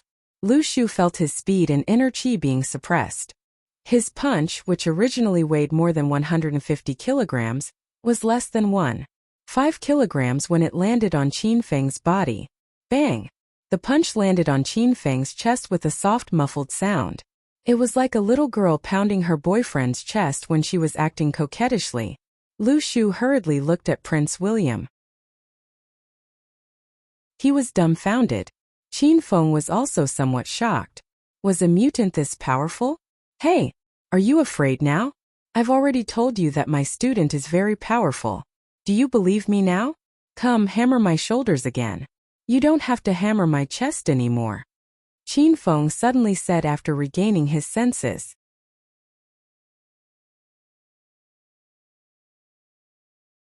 Chapter 622. Prince William's technique was broken, and the strange energy waves around him disappeared. Lu Shu felt the inner qi in his body had recovered. He quickly punched Qin Feng's chest for the second time. How dare you insult me for giving you a massage? I will break your heart. Bang! The sound of wind breaking could be heard in the air. It was more violent than Lu Shu's punch. Prince William's eyes flashed with anxiety, and he quickly used his special ability. A strange energy wave appeared. Lu Shu's sandbag-sized fist started to slow down 20 centimeters in front of Qin Feng's chest. When it landed on Qin Feng's chest, it completely stopped. Bam! The sound of his fist landing was even fainter than last time. Qin Feng was instantly unhappy. I say, you damn fatty, I asked you to massage my shoulders but you had to hit my chest. Are you deaf? Lu Shu's eyeballs almost popped out. As one of the 4 young masters of the capital city, he had never been bullied like this. Each of the 4 young masters of the capital city had a bottom line that could not be crossed. Lu Shu's bottom line was that he could not be called fat, not even similar adjectives. Even Yang Qian would deliberately avoid this and not touch the willow tree's bottom line. Now that Qin Feng called him a damn fatty, Lu Shu had already regarded Qin Feng as a dead man. Bang! A muffled sound came from Lu Shu's fat body as if it had exploded. Qin Feng and Prince William knew very well that Lu Shu had released his inner qi and was ready to fight with his life. In the whole of China, no one has ever dared to call me fat. You brat, die! Lu Shu roared. The muscles on his face trembled as he punched Qin Feng's head. Qin Feng stood still. He had already seen through Lu Shu's strength. He was only at stage 3 inner qi. Qin Feng was wearing the sacred azure battle armor, so he would be fine even if Lu Shu punched him 100 times. Moreover, Qin Feng believed that Prince William would help him. Sure enough, the strange energy wave appeared again. Prince William did not continue to sit in his original position. He leaped to Lu Shu's side and slapped his palm on Lu Shu's back. Foreigner, you're courting death. Lu Shu felt the aura of death behind him. He had no time to think. He quickly retracted his fist and faced Prince William's palm. Bang! Neither of them flinched. Their fists and palms collided violently. Willow Tree's punch was very powerful, but Prince William was not injured at all. He did not even take a step back. Ta-ta-ta! On the other hand, Willow Tree retreated 3 steps and stood firmly next to Qin Feng. Under Willow Tree's feet was the collapsed gypsum partition. With a crack, Willow Tree seemed to hear the sound of bones breaking and Yang Qian's blood-curdling screams. Who are you? The Willow Tree no longer cared about Yang Qian, who was under his feet. Panic flashed in his eyes as he stared straight at Prince William. Prince William looked around. Many people were attracted by the commotion. Prince William looked a little uneasy. He had entered Kyoto University as a transfer student in order to secretly help Professor Mike and the other members complete the mission. Therefore, Prince William did not want to be the center of attention. He needed to keep a low profile to avoid being recognized. It doesn't matter who I am. If you leave now, I can let you go. Prince William looked at the Willow Tree coldly. Willow Tree was one of the 4 young masters of the provincial capital. He had just announced his name, and he believed that many people in the cafe heard it. How could Willow Tree retreat? If he was scared away now, how could he have the face to stay in the provincial capital in the future? Brat, if you don't leave your name today, don't even think about leaving. My Lu family and the Yang family under my feet are not pushovers. Willow Tree was a little afraid of Prince William's strange skills, but he still pretended to be calm. Prince William did not plan to offend the Lu family or the Yang family. He was also not afraid of the Lu family or the Yang family. The reason why Prince William made a move was because of that troublemaker Qin Feng. Prince William was about to die of anger because of Qin Feng. Teacher Qiao Feng, let's go. It's too noisy here. It's not suitable for chatting and drinking coffee. Willow Tree did not back down. Prince William could only leave by himself. He did not want to make a big deal out of this. That would not benefit him at all. Qin Feng and Prince William left under everyone's gaze. Willow Tree stared angrily at their disappearing figures, but he did not dare to stop them. That foreign devil was too strong. Ahem. Who the hell is standing on me? Hurry up and get out of my way. Willow Tree stood with his hands behind his back. He was thinking about Qin Feng and Prince William's identity when he suddenly heard Yang Can scolding under his feet. Willow Tree hurriedly jumped to the side. He was so scared that his little heart was beating wildly. Crash. Yang Can got up from the ground. The broken wooden boards and splinters that covered him were scattered all over the ground. Yang Can's handsome suit that was as white as snow had become dirty and torn. His specially styled hairstyle had also become a bird's nest. Those who didn't know better would think that he was here to collect junk. Young Master Yang, why are you under the drywall? I looked for you for a long time. I thought you left me behind and ran away. Willow Tree pretended that nothing had happened. Yang Can glared at him fiercely and roared, Willow Tree, you're still pretending. Are you deliberately taking revenge on me because I slept with Yang Min? Just now I felt like a small mountain was pressing down on my back. I couldn't even get up. Look around. In this shop, other than you, who else can step on you and make me unable to stand up? An ominous glint flashed in Willow Tree's eyes because Yang Can indirectly said that he was fat. Yang Can also realized that he had touched Willow Tree's bottom line. However, since he had already said it, Yang Can could not take it back. He pretended to stare fiercely at Willow Tree. The atmosphere suddenly became cold. Not long ago, these 2 rich young masters were drinking coffee and having sex at night. How long had it been? Now they looked like they wanted to kill each other. This was the upper-class rich family. They could change at a whim. You actually slept with Yang Min? You're shameless. After a long silence, Willow Tree spoke first. The Yang Min they were talking about was the popular all-around female celebrity in film, television, and music. Yang Can's expression clearly froze for a moment, but he quickly recovered. No way. I slept with her a month ago. You still don't know about this? Look at my quick mouth. This time I've let it slip. Yang Can and Willow Tree looked at each other again. Suddenly, the 2 of them burst into laughter. Haha. Young Master Yang, you're really romantic. Hurry and tell me, what does that little coquettish hoof taste like? Willow Tree took the initiative to hook his arm around Yang Can's shoulder. Yang Can backhandedly hooked his arm around Willow Tree's shoulder. Just one word, saw. Seeing the 2 young masters face each other like frost for a while and arm around each other's shoulder for a while, the surrounding crowd's worldview was completely destroyed. They all dispersed. At this time, Willow Tree and Yang Can sat in the private room. Yang Can's entire body trembled.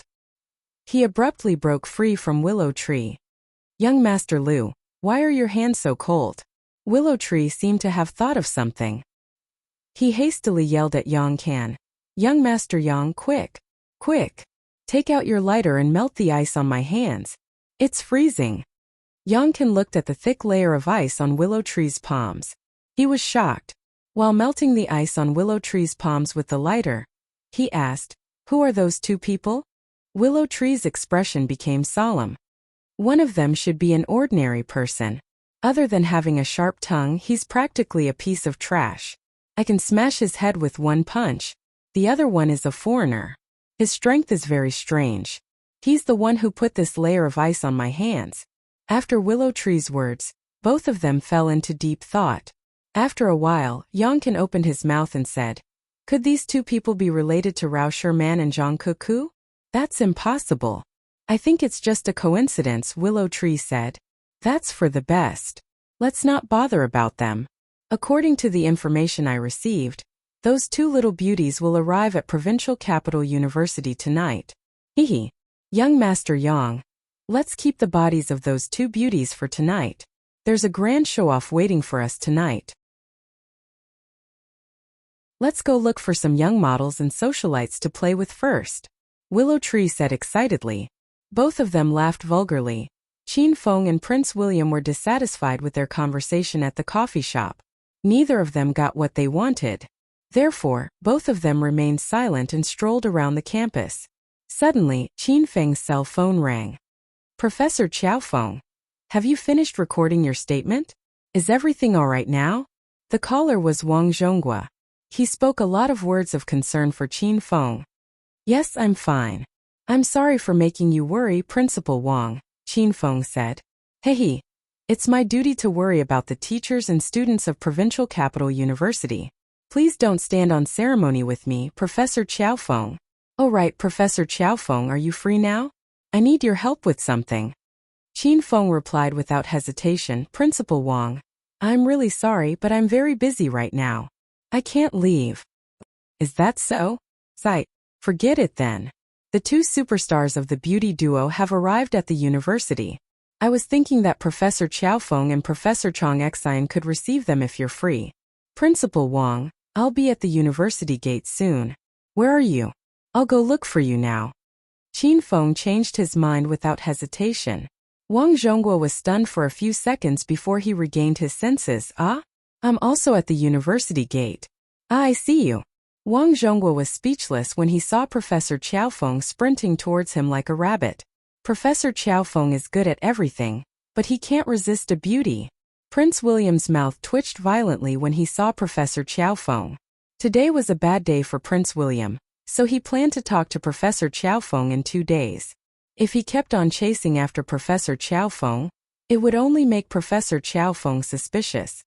"Professor Qiao Feng, Principal Wang, I'll go back to the dormitory first." Prince William came up and greeted the two of them. Principal Wang nodded at Prince William. Qin Feng's gaze was fixated on the street opposite the university. He didn't pay attention to Prince William at all.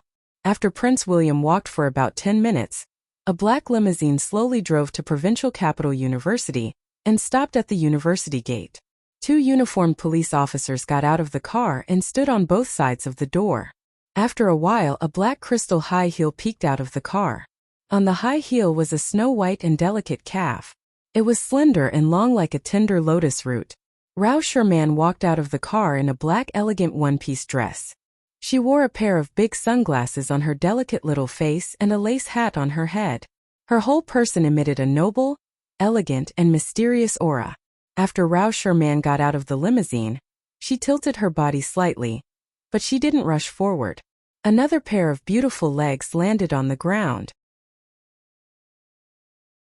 A little beauty wearing a hip-hop hat, a loose yellow hoodie, a pair of blue denim shorts and colorful cotton socks hopped out of the limousine. The little beauty looked around happily as soon as she got out of the limousine. She hopped around and whispered in Rao Sherman's ear. These two beauties were the members of the pretty girls group, Rao Sherman and Zhang Kuku. Their arrival was very secretive. Only Principal Wang Zhonghua was informed of their arrival in advance.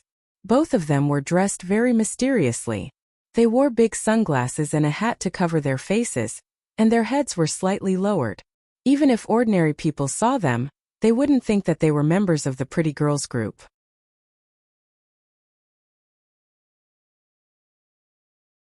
Chapter 623. After the two girls alighted from the car, the 2 police officers stood in front and behind them to protect them.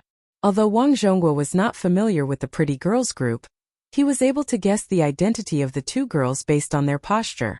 HP//77x of 7%. Wang Zhonghua hurriedly welcomed them with a smile. Behind him stood the deans of the various theaters. You must be Rao Sherman and Zhang Kuku, right? Wang Zhonghua purposely lowered his voice as he was afraid that the students would overhear him. If that happened, the situation would get out of hand. Zhang Kuku looked at Wang Zhonghua and the few old-timers behind him with interest. She and Rao Sherman graduated from the arts department of Provincial Capital University. Naturally, they knew these leaders. Long time no see, Principal Wang. You still look like Zhao Binshan. When I saw Uncle Binshan last time, I showed him your photo.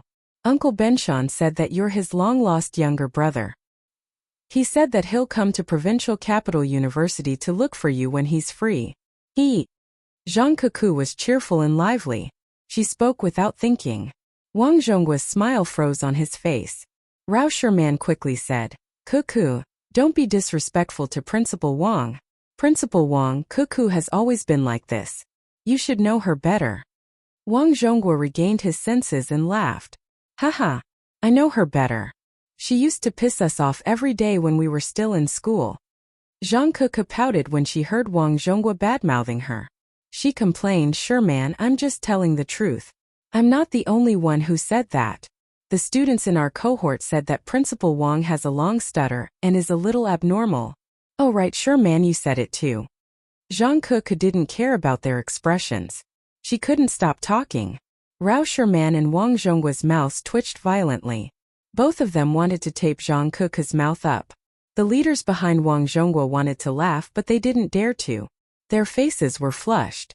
The atmosphere was instantly ruined by Zhang Kuku's words. No one knew what to say.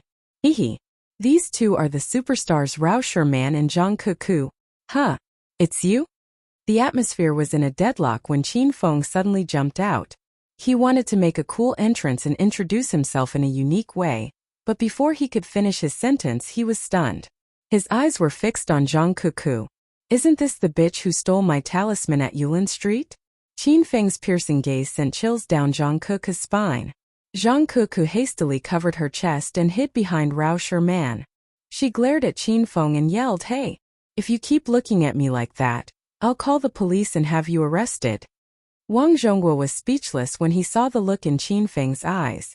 When Qin Feng first saw Lu Bingbing, he looked as if he couldn't even walk. Now that he saw Zhang Kuku, his condition worsened. Can't you be more reserved? It would be nice to keep this vulgar excitement to yourself like me. The other school leaders were also secretly shaking their heads. They all thought that teacher Qiao Feng's infatuation was acting up again. You know Zhang Kuku? However, Rao Sherman saw something fishy in his eyes. Qin Feng's gaze wasn't infatuated. Instead, there was a hint of anger. Who doesn't know Zhang Kuku? She's a superstar.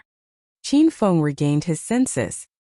He was now Qiao Feng, and he almost gave himself away due to his excitement. Zhang Kuku's mood improved after being praised by Qin Feng.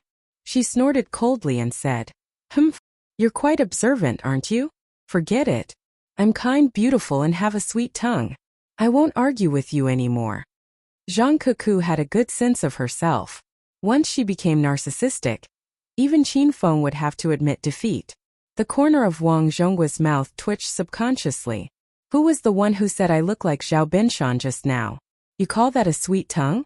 The group of school leaders and Qin Feng greeted Rao Sherman and Zhang Kuku, and the atmosphere became more harmonious. Rao Sherman and Zhang Kuku stepped into the entrance of Provincial Capital University. Then she looked at the two police officers behind her and said, Sorry for troubling you. Kuku and I will be under the protection of the principal. You may leave now. Goodbye, Uncle Police. Zhang Kuku saluted the two police officers mischievously and stuck her tongue out at them. The two police officers left, not knowing whether to laugh or cry. Rao Sherman, I've arranged your dormitory. It's the same dormitory that you used to live in when you were in school. There are no students living in that building now.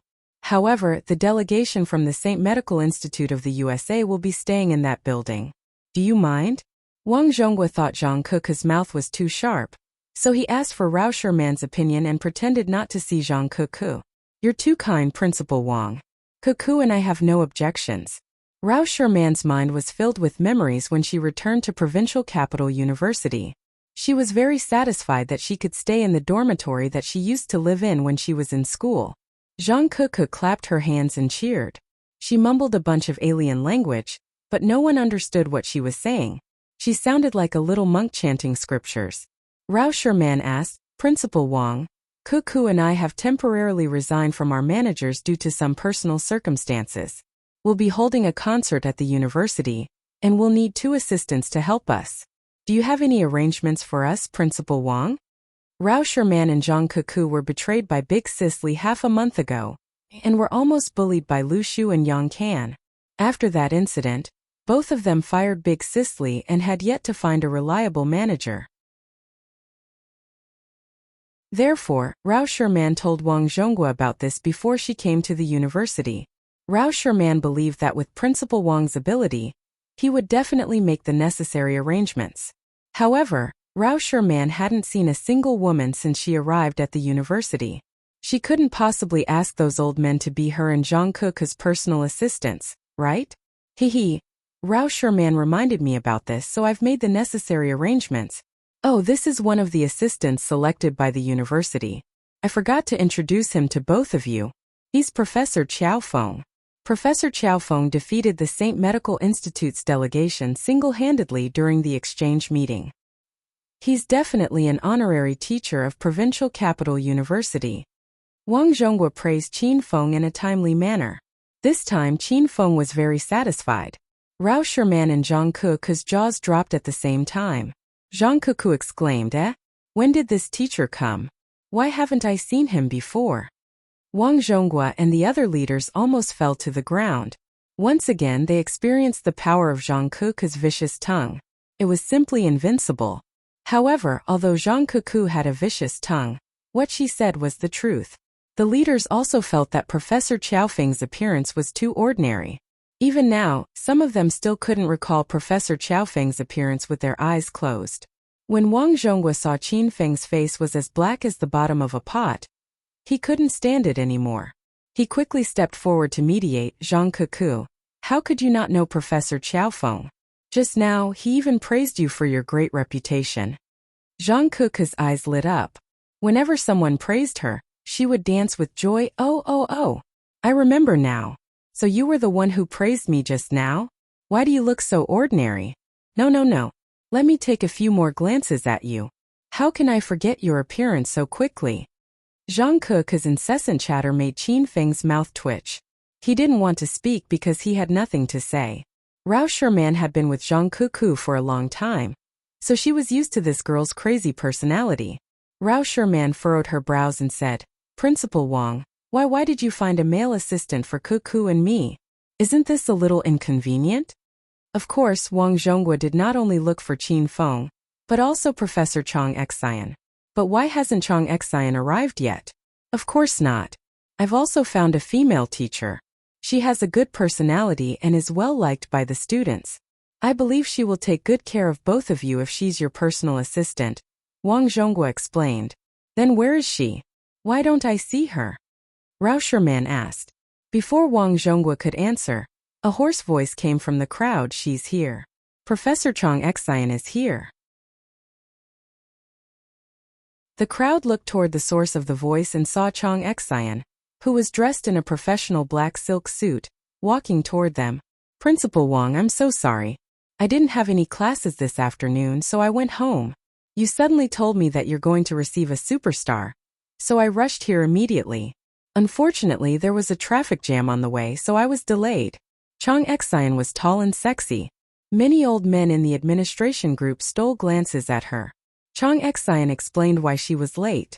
Then she looked at Rao Sherman and Zhang Cuckoo and said with a smile, You must be Rao Sherman and Zhang Cuckoo. Nice to meet you.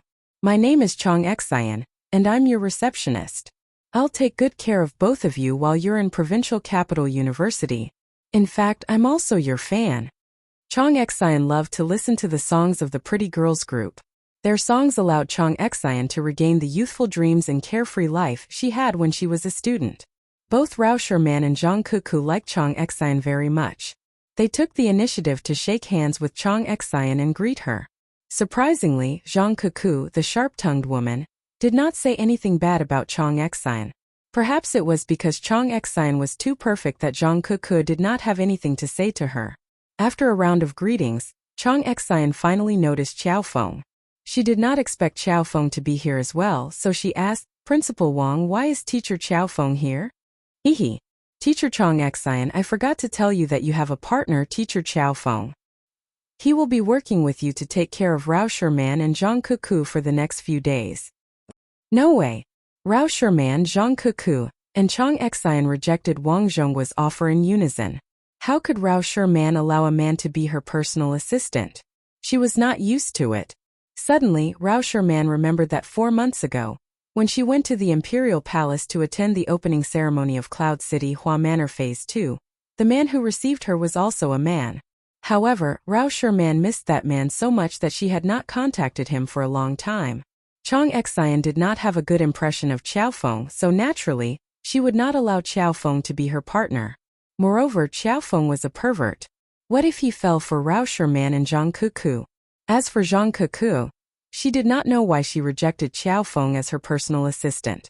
She just followed Rao Sherman and Chang Xian's lead. Zhang Kuku, why did you reject Teacher Qiao Feng as well? Didn't he just say that you're famous? Wang Zhongguo looked at the situation and tried to ease the awkwardness. Zhang Kuku's eyes lit up. She exclaimed in surprise, so he's the one who praised me? Why do I feel like I'm seeing him for the first time? Isn't this man a little too ordinary? Zhang Kuku didn't know if she did it on purpose or not. But Qin Feng felt as if someone had stabbed a knife into his heart.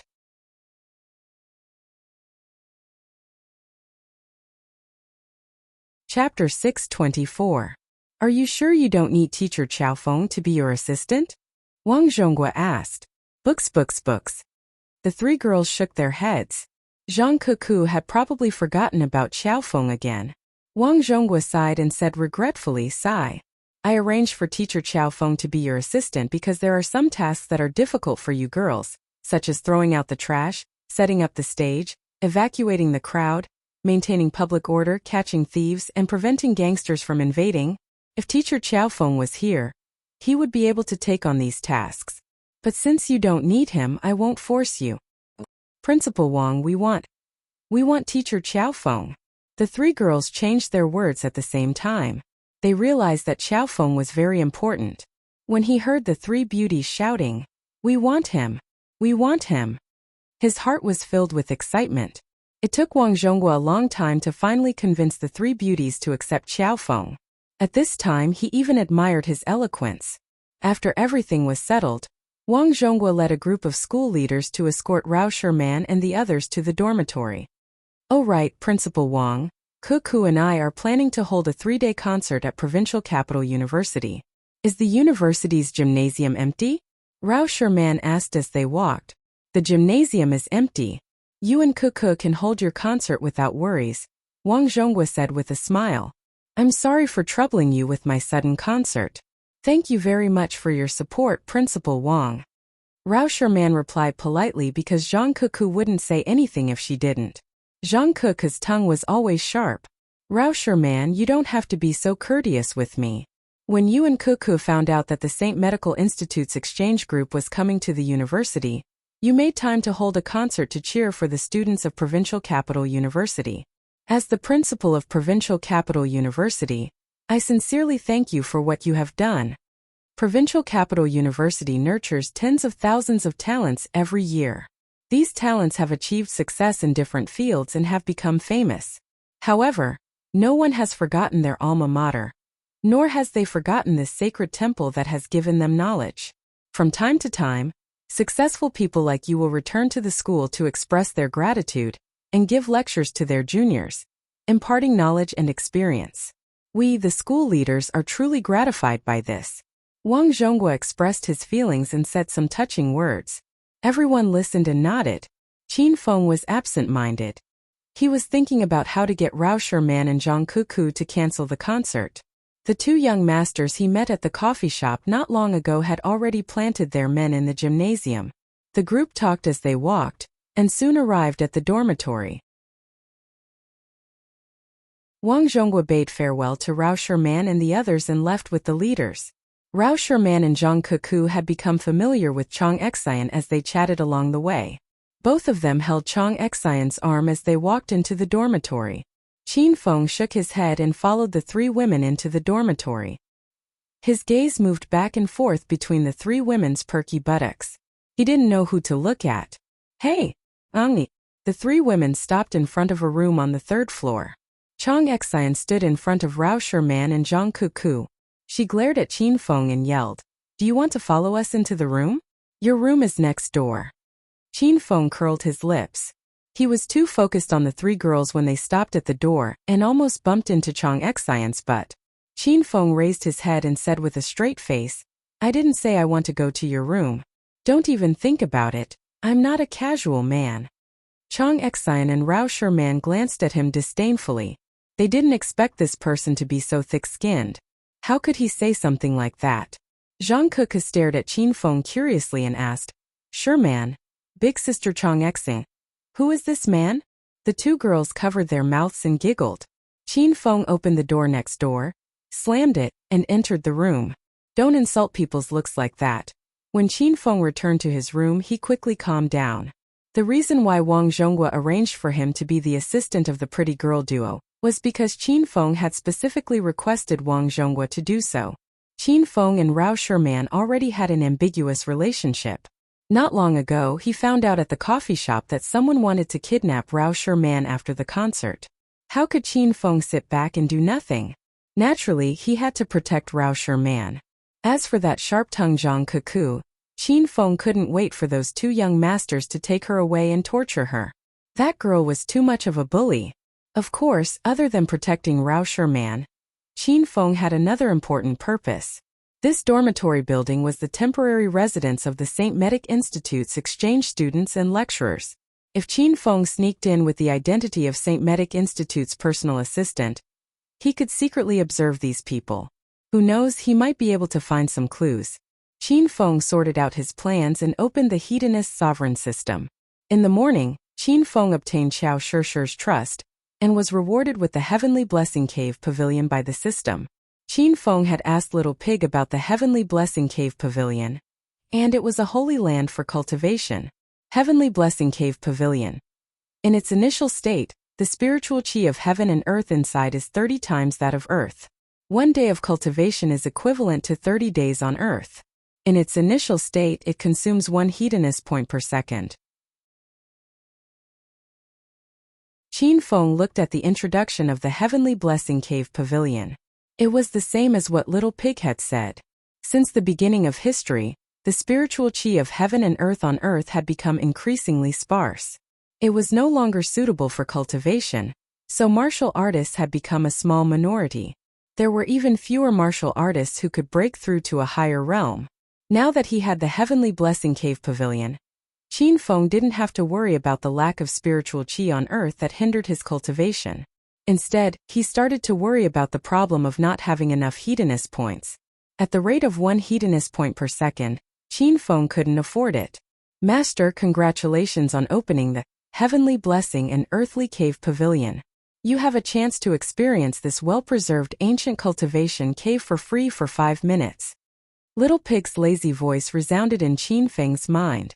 Qin Feng was hesitating whether he should use his hedonist points to experience it, when the system gave him a free chance. Qin Feng shouted excitedly, "Enter the Heavenly Blessing Cave Pavilion." Buzz! Qin Feng's thoughts moved slightly, and he felt a strange energy wave spread out from his surroundings. Qin Feng found himself suddenly falling into a pitch-black space. The spiritual qi here was very abundant. It was as if he had fallen from the smoggy Beijing to the fresh air of Hawaii. Hiss! Qin Feng couldn't help but take a deep breath. Then he looked around curiously. This was a spacious cave. There were a few spirit gathering pearls embedded in the walls of the cave. The spirit gathering pearls emitted a dark green light, and they looked like luminous pearls. Is this an ordinary cave? Why is there so much spirit qi in here? Qin Feng walked around the cave and was puzzled. Master, this is an ancient cave site preserved by the system. There's a spirit gathering formation in the cave, so the spiritual qi here won't decrease over time. Instead, it will gather more and more. In its initial state, the Heavenly Blessing Cave Pavilion's spiritual qi is so dense that you can directly cultivate. Since the spiritual qi on earth is sparse, You'll have to start with ancient martial arts and break through to stage 9 inner qi before you can officially enter the path of cultivation. Little Pig had an indifferent expression, as if he was talking about something that had nothing to do with him. After hearing this, Qin Feng was dumbfounded. He was truly shocked by the power of the system. Nowadays, Chinese martial artists all started with ancient martial arts. After stage 9 inner qi, they were half a step into cultivation. It had been almost half a year since Qin Feng had obtained the system. He had seen countless experts, but he had never heard of anyone from the famous 9 dragons and 5 tigers entering the realm of half a step into cultivation. But in this heavenly blessing cave pavilion, he could directly start cultivation after entering? He could directly enter stage 1 true qi? Little Pig, now that I've entered the heavenly blessing cave pavilion, can I directly start cultivation from the true qi stage? Qin Feng asked whimsically. Of course not. Master, you've already started with ancient martial arts. So, you can only break through from ancient martial arts to cultivation. Otherwise, your body will go haywire. Little Pig poured a bucket of cold water over Qin Feng's head. Seeing Qin Feng's disappointed expression, Little Pig continued, however, after Master obtained the heavenly blessing cave pavilion. As long as you come here often to cultivate, you'll be able to condense purer inner qi in your dantian. Compared to other Chinese martial artists, Master will be able to comprehend the true qi stage much faster. China was a big country with a population of 1.3 billion, but how many people could comprehend true qi and step into the cultivation realm? Even in the outer martial arts world, it was still a mystery whether there was anyone who stepped into the true qi stage. This was a chasm that was difficult to cross. After all, many genius martial artists spent their entire lives trying to comprehend true qi, but ultimately failed to break through. This was because going from inner qi to true qi stage was a qualitative leap. It was not as simple as breaking through from stage 5 inner qi to stage 6 inner qi. Qin Feng became excited again. If that's the case, then it's very likely that I'll be the first man in China to step into the cultivation realm. Little Pig chuckled and didn't explain. This was probably a forbidden question from the system. If Little Pig answered it, he would be struck by lightning again. Master, 2 minutes have passed. You only have 3 minutes left to cultivate. Fuck. You damned pig, who allowed you to chat with me? Qin Feng cursed and quickly sat cross-legged to cultivate. In the initial state, the spiritual qi in the heavenly fortune cave pavilion was 30 times denser than on earth. 3 minutes passed in a flash, but Qin Feng felt as if he had cultivated for several hours. The qi in Qin Feng's dantian began to expand, and he felt like it was going to explode. This was the sign of a breakthrough, and Qin Feng felt very familiar with this feeling. Buzz! An invisible energy wave suddenly vibrated. When Qin Feng opened his eyes, he found himself back in the real world. He was sitting on the bed in his room. Qin Feng hurriedly got off the bed and performed a set of special rank thunder tiger fists. The wind from his fists was like a ferocious tiger descending the mountain. The wind and aura from his fists were obviously more powerful than before. Awesome! As long as I have the right opportunity, breaking through to stage 7 inner qi is just a matter of time.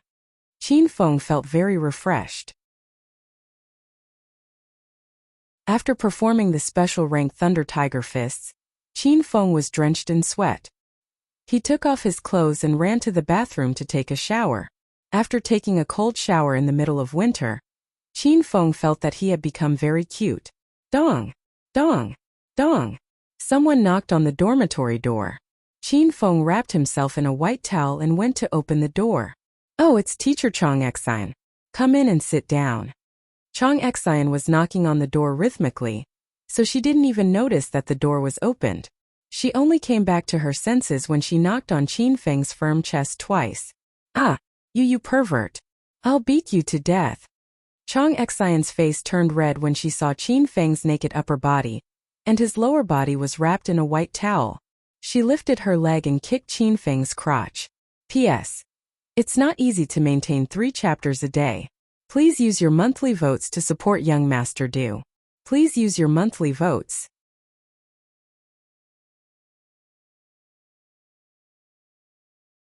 Chapter 625.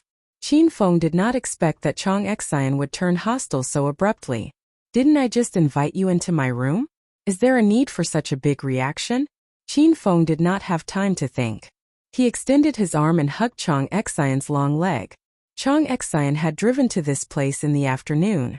She did not even have the time to change her clothes. She was still wearing her teacher's black silk dress. Qin Feng felt an itch in his heart as he caressed the matte black stockings. You bastard! We were too shameless. Let go of me now. Chang Xian struggled to free herself from Qin Feng's grip.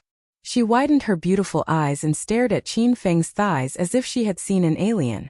Her eyeballs almost popped out of her sockets. Even Qin Feng was frightened by Chang Xian's scream. I just touched your thighs. She even touched it through her stockings. Do you have to act so exaggerated? Qin Feng grumbled in his heart. Suddenly he felt a chill on his lower body. He looked down instinctively and was so shocked that he jumped up. Why did the only thing on his body, the white towel, fall to the ground? Teacher Chang Xian, please close your eyes. There are some things that you can't look at. Otherwise, you will be fascinated. Qin Feng hugged Chang Xian's thighs with one hand and used the other to cover himself. The commotion was so loud that Rao Sherman and Zhang Kuku came out of the room. The two girls heard Chang Xian's screams. Rao Sherman was holding a table lamp while Zhang Kuku rushed over with a fire hydrant. How much did they distrust Qin Feng? Big sister Chang Xian, are you alright? Let go of big sister Chang Xian. Rao Sherman was stunned by the scene before her.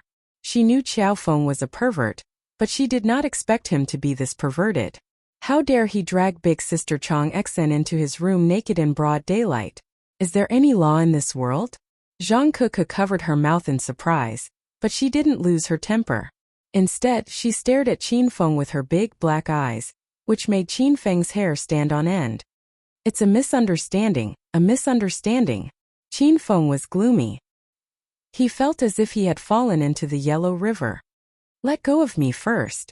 Chang Xian had calmed down. When Qin Feng regained his senses, he hastily let go of Chang Xian's beautiful legs and ran back to his room. Rao Sherman heaved a sigh of relief. She ran to Chang Xian's side and asked worriedly, Sister Chang Xian, are you alright? Chang Xian shook her head. She realized that she had misunderstood Qin Feng. Perhaps Qin Feng had just finished showering and was wearing a towel when he opened the door. She had kicked him and the towel fell to the ground. No one knew what Chang Xian was thinking about, but her face was so red that it looked like it was going to drip water. Rao Sherman hugged Chang Xian as they returned to their room. Zhang Kuku followed behind them with a shocked expression on her face. She mumbled something in a low voice, but Rao Sherman and Chang Xian only heard the word big. After returning to his room, Qin Feng was drenched in sweat.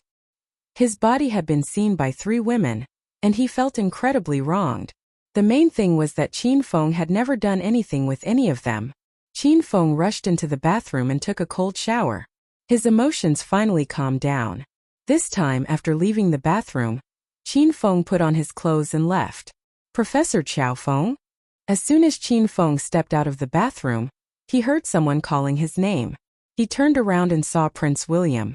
Prince William? Why are you here? Suspicion flashed in Qin Feng's eyes. He was sure that Prince William was sent by the William family. Since he came to the dormitory in the middle of the night, it was obvious that he was not looking for Rao Sherman and the others. Then, he must be looking for the people from the St. Medical Institute. As expected, the William family's accomplice was in the St. Medical Institute. Prince William's expression changed slightly, but he quickly recovered. Haha, I didn't expect to see Professor Qiao Feng here.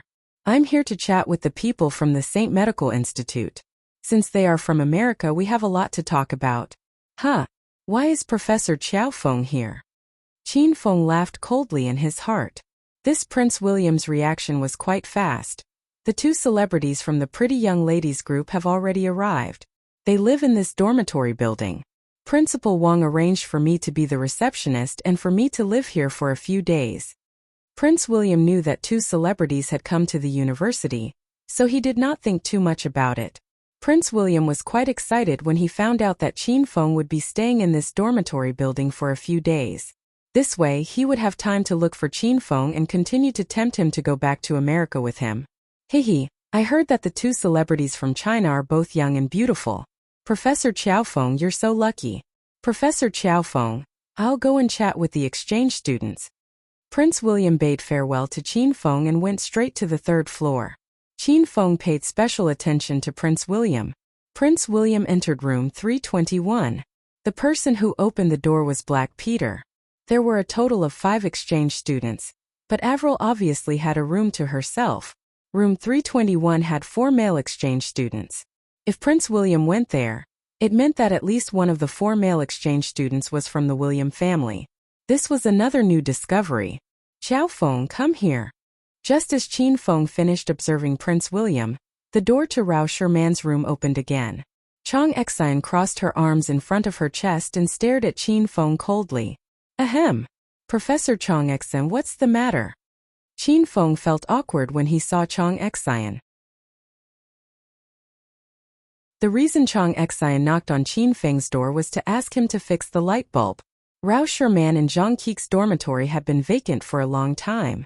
Although Wang Zhonghua had arranged for the cleaners to clean the room, they didn't think to fix the light bulb. Of course I have something to tell you. Otherwise, why would I bother with you? Chang Xian was still angry because she had seen Qin Feng's naked body. Her attitude toward Qin Feng became even more unfriendly. Qin Feng felt aggrieved. I'm the one being looked at and you're not happy about it? However, Qin Feng didn't dare to say it out loud. He was afraid that Chang Xian's gaze could kill him. With a smile plastered on his face, Qin Feng asked, What's the matter, Professor Chang Xian? The light bulb in the toilet is broken. Hurry up and fix it. Qin Feng's face darkened. He was a hedonistic young master. Since when did he become a light bulb? What are you waiting for? Hurry up and go. Chang Xian stomped her feet. Qin Feng ran into the room with a smile on his face. Rao Sherman and the other 2 women's room had the same layout as Qin Feng's dormitory. It was a 3-bedroom dormitory that could fit the 3 women. Not long after the 3 women entered the room was filled with their fragrance. Qin Feng couldn't help but take a deep breath as soon as he entered the room. Rao Sherman and Zhang Qiqi were playing PA on the bed. The 2 women were about to take a bath when they discovered that the light bulb was broken.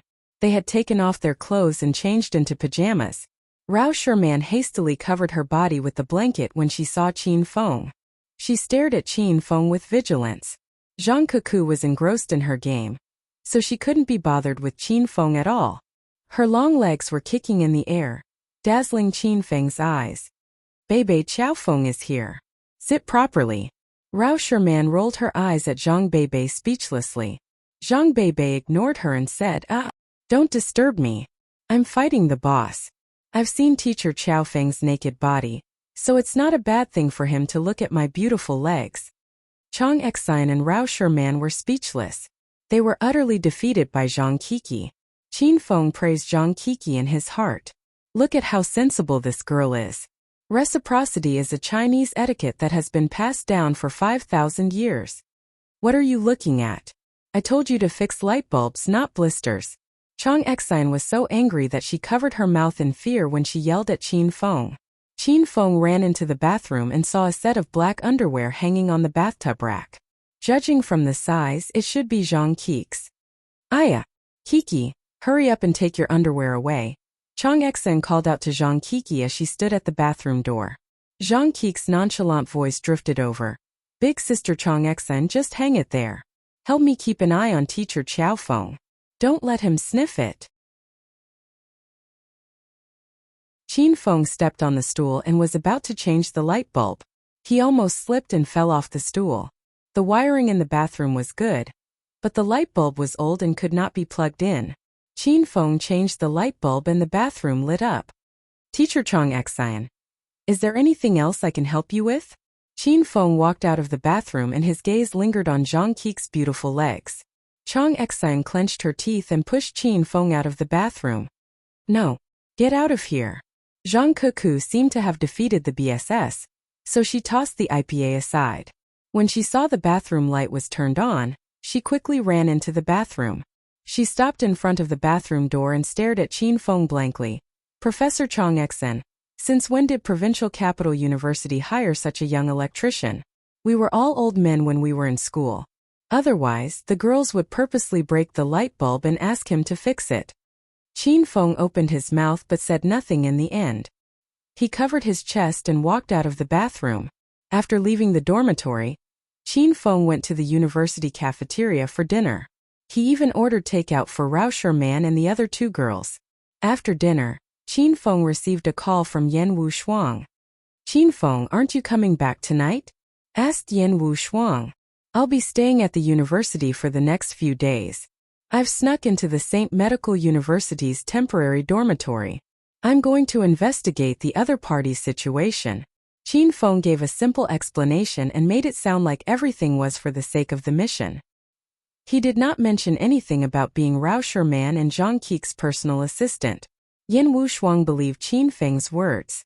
When she saw Qin Feng's sudden interest in the mission, her tone softened a little. "Then you must be careful. Don't let the William family find out about you. Oh right, that green-haired guy has been waiting for you at the entrance for the whole afternoon. He wants to see you." Qin Feng was slightly stunned. He asked, "Why does that unlucky guy want to see me? Did he find another exit?" "I found two. One is near the park behind the south gate of the pedestrian walkway, and the other one is in Provincial Capital University. It's not far from the exit you found earlier. It's on the other side of the biology lab," said Yan Wu Shuang. Qin Feng did not expect the green-haired guy to be so capable to find two new exits in such a short time. "That's good. Green-haired already told you. Why is he still waiting for me at the entrance of the villa?" Qin Feng was puzzled. Yan Wu Shuang said helplessly. "He said you gave him poison. If he can't get the antidote before midnight, he'll bleed to death from his 7 orifices. You better come back. I think that guy's pale from fear." Qin Feng slapped his forehead. If Yan Wu Shuang did not remind him, he would have forgotten about this. He only rubbed a pile of dirt to scare the green-haired guy that it was poison. How could this guy take it so seriously? Find some cold medicine and throw it to the green-haired guy, and lie to him that it's a slow-acting antidote. Then, ask him to continue searching in the tunnel, and see if there's another exit. "I'll give him the antidote after 3 days," said Qin Feng. The corner of Yan Wu Shuang's mouth twitched. She could tell that Qin Feng was trying to scare the green-haired guy.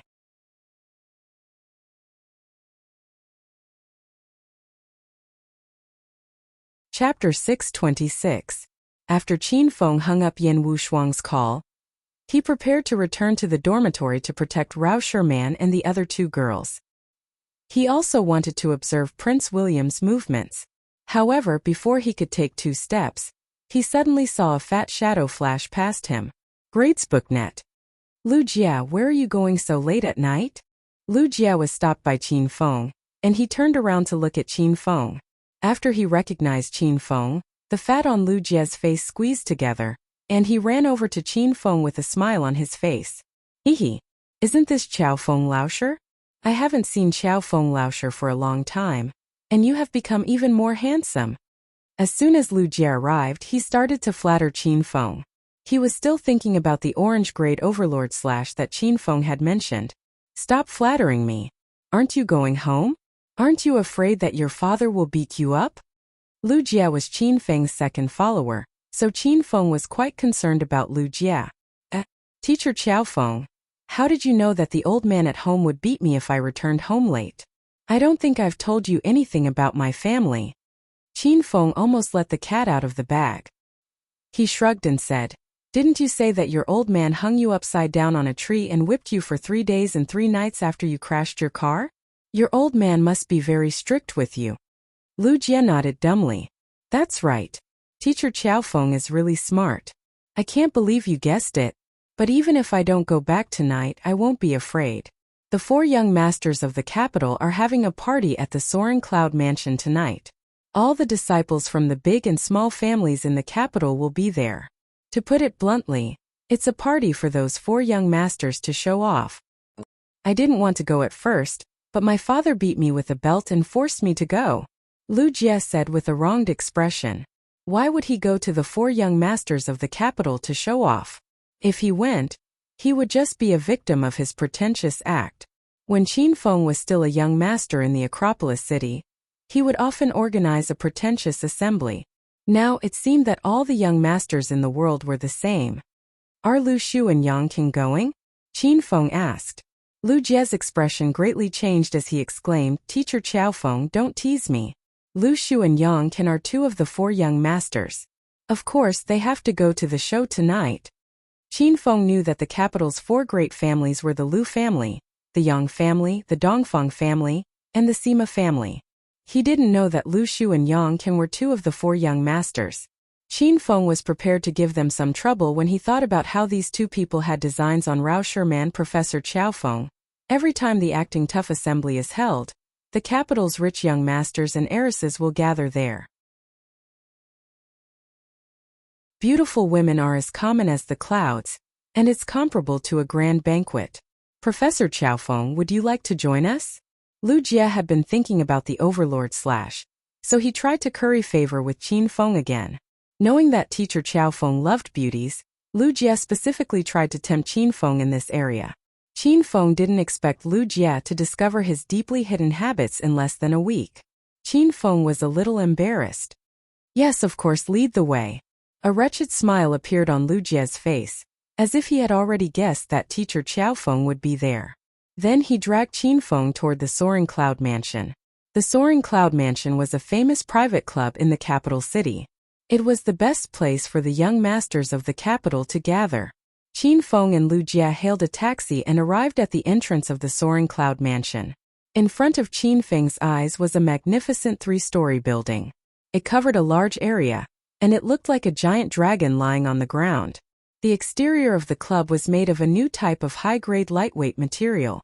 It shone like a crystal under the night sky. As soon as they arrived at the entrance, 2 guards stopped them and said, Gentlemen, please show me your membership cards. Qin Feng sensed their auras and discovered that the guards of the Soaring Cloud Mansion were Stage 4 inner chi martial artists. Big brothers, this is my membership card. This is my friend, and he's here to have fun with me. Lu Jie hastily took out a card made of pure gold and handed it to the guards. The owner of the Soaring Cloud Mansion had a mysterious and powerful background. As long as it was a member of the Soaring Cloud Mansion, Lu Jie wouldn't dare to offend even the 2 guards. As the young master of the Lu family, which ranked at the bottom of the 5 small families in the capital, Lu Jie always felt that his life was very sullen. One of the security guards looked at Lu Jie's gold card, but his expression didn't change. He returned the card to Lu Jie and said, Please come in. It had been a long time since Qin Feng had attended such a gathering of the rich and powerful. He and Lu Jie had arrived at the hall on the 1st floor. There were many handsome men and beautiful women walking in and out of the hall. The men were dressed in custom-made suits and wore expensive watches. They gathered together to chat and laugh like gentlemen. Most of the women wore sexy cheongsams or evening gowns, and the handbags in their hands were worth hundreds of thousands of yuan. The waiters and waitresses of the Soaring Cloud Mansion had undergone a strict selection process. They were young and energetic, and any one of them was as good-looking as a popular celebrity. There were also a lot of socialites here, including a few popular stars in Wuxia. But here, those celebrities and socialites didn't put on airs at all. They even tried their best to curry favor with the rich young masters and young ladies in the crowd with their looks. Qin Feng was a qualified hedonistic young master, so he wasn't surprised by such a grand and luxurious scene.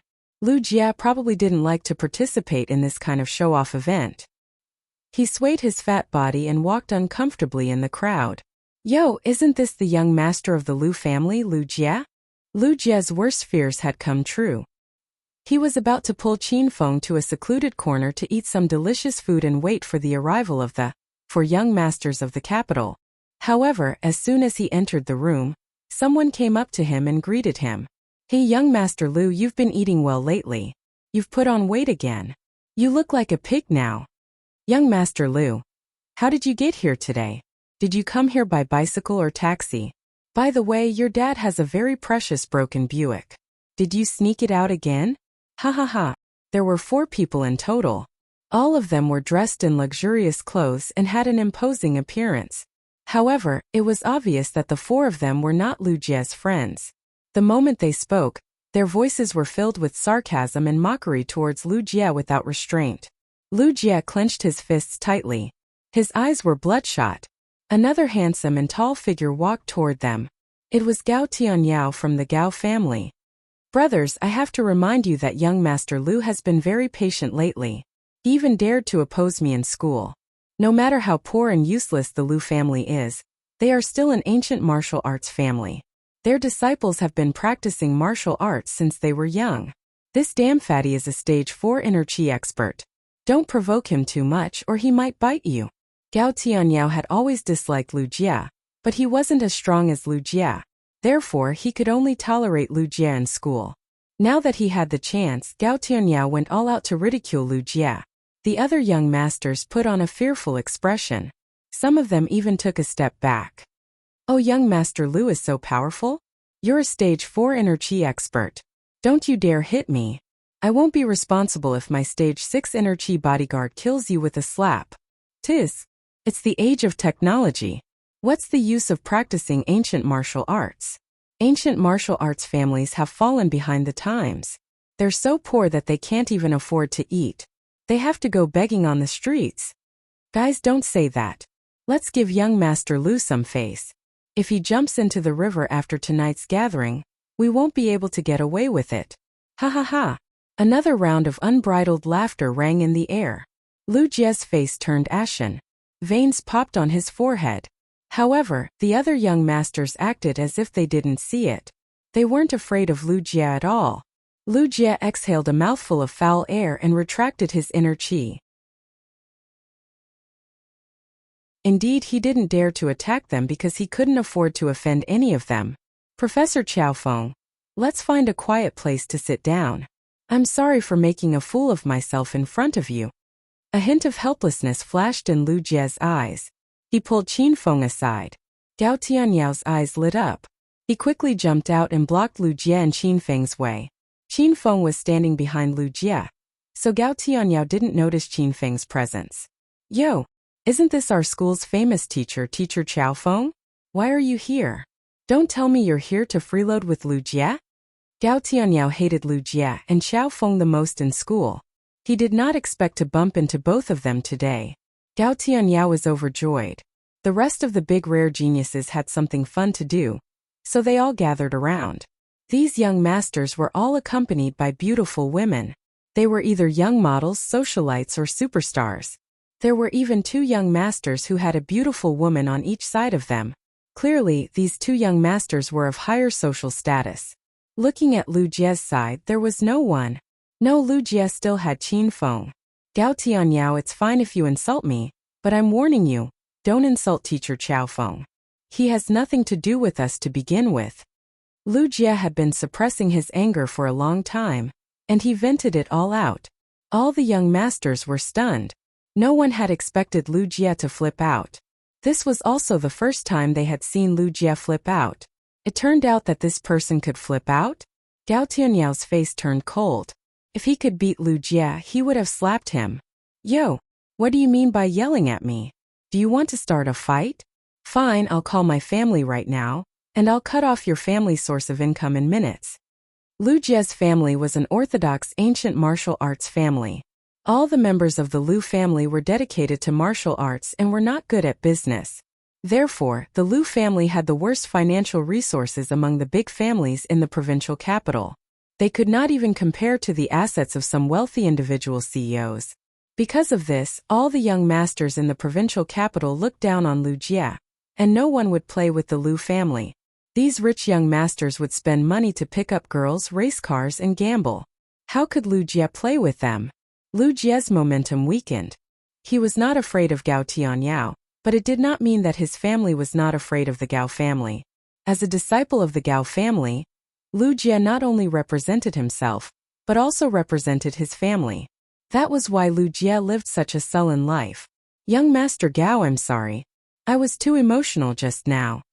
Lu Jie helplessly loosened his clenched fists, and his tone softened. Mr. Qiaofeng and I will go sit over there. Have a good time, young masters. Lu Jie pulled Qin Feng and continued walking. A cold glint flashed in Gao Tianyao's eyes. Catching Lu Jie off guard, Gao Tianyao punched Lu Jie in the back. Lu Jie staggered and almost fell to the ground. Cough! Gao Tianyao sneak attack was full of force, and Lu Jie was caught off guard. He coughed violently and almost coughed up blood. Gao Tianyao, did you play dirty? Lu Jie ignored the pain in his body and turned to glare at Gao Tianyao. Gao Tianyao held his head high and looked at Lu Jie playfully. Did I? When did I play dirty? Young masters, you have to be my witness. I didn't do anything just now. The young masters smiled. Of course they saw Gao Tianyao's sneak attack, but why would they testify for Lu Jie? I didn't see anything.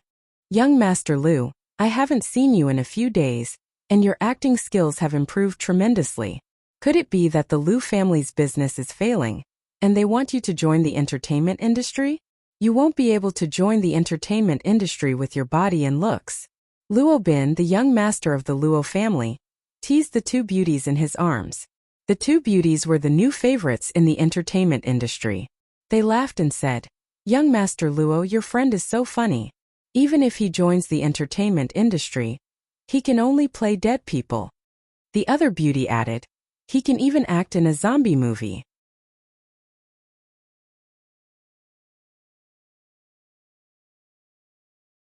Chapter 627. Ha ha ha.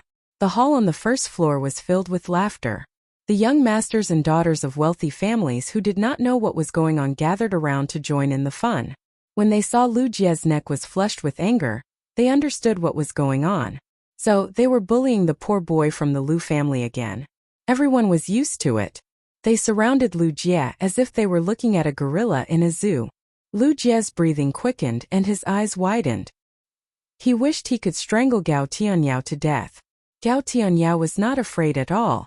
He even put on a sloppy expression that deserved a beating. The young masters and daughters of wealthy families were not afraid either. They had seen this kind of scene many times, and they had never seen Lu Jie lose his temper. Everyone was looking forward to seeing Lu Jie lose his temper. It would be more interesting if Lu Jie lost his temper. Phew! Sure enough, Lu Jie suddenly let out a sigh. His fat body was like a deflated balloon, and he immediately went limp. Lu Jie was too embarrassed to look at Qin Feng.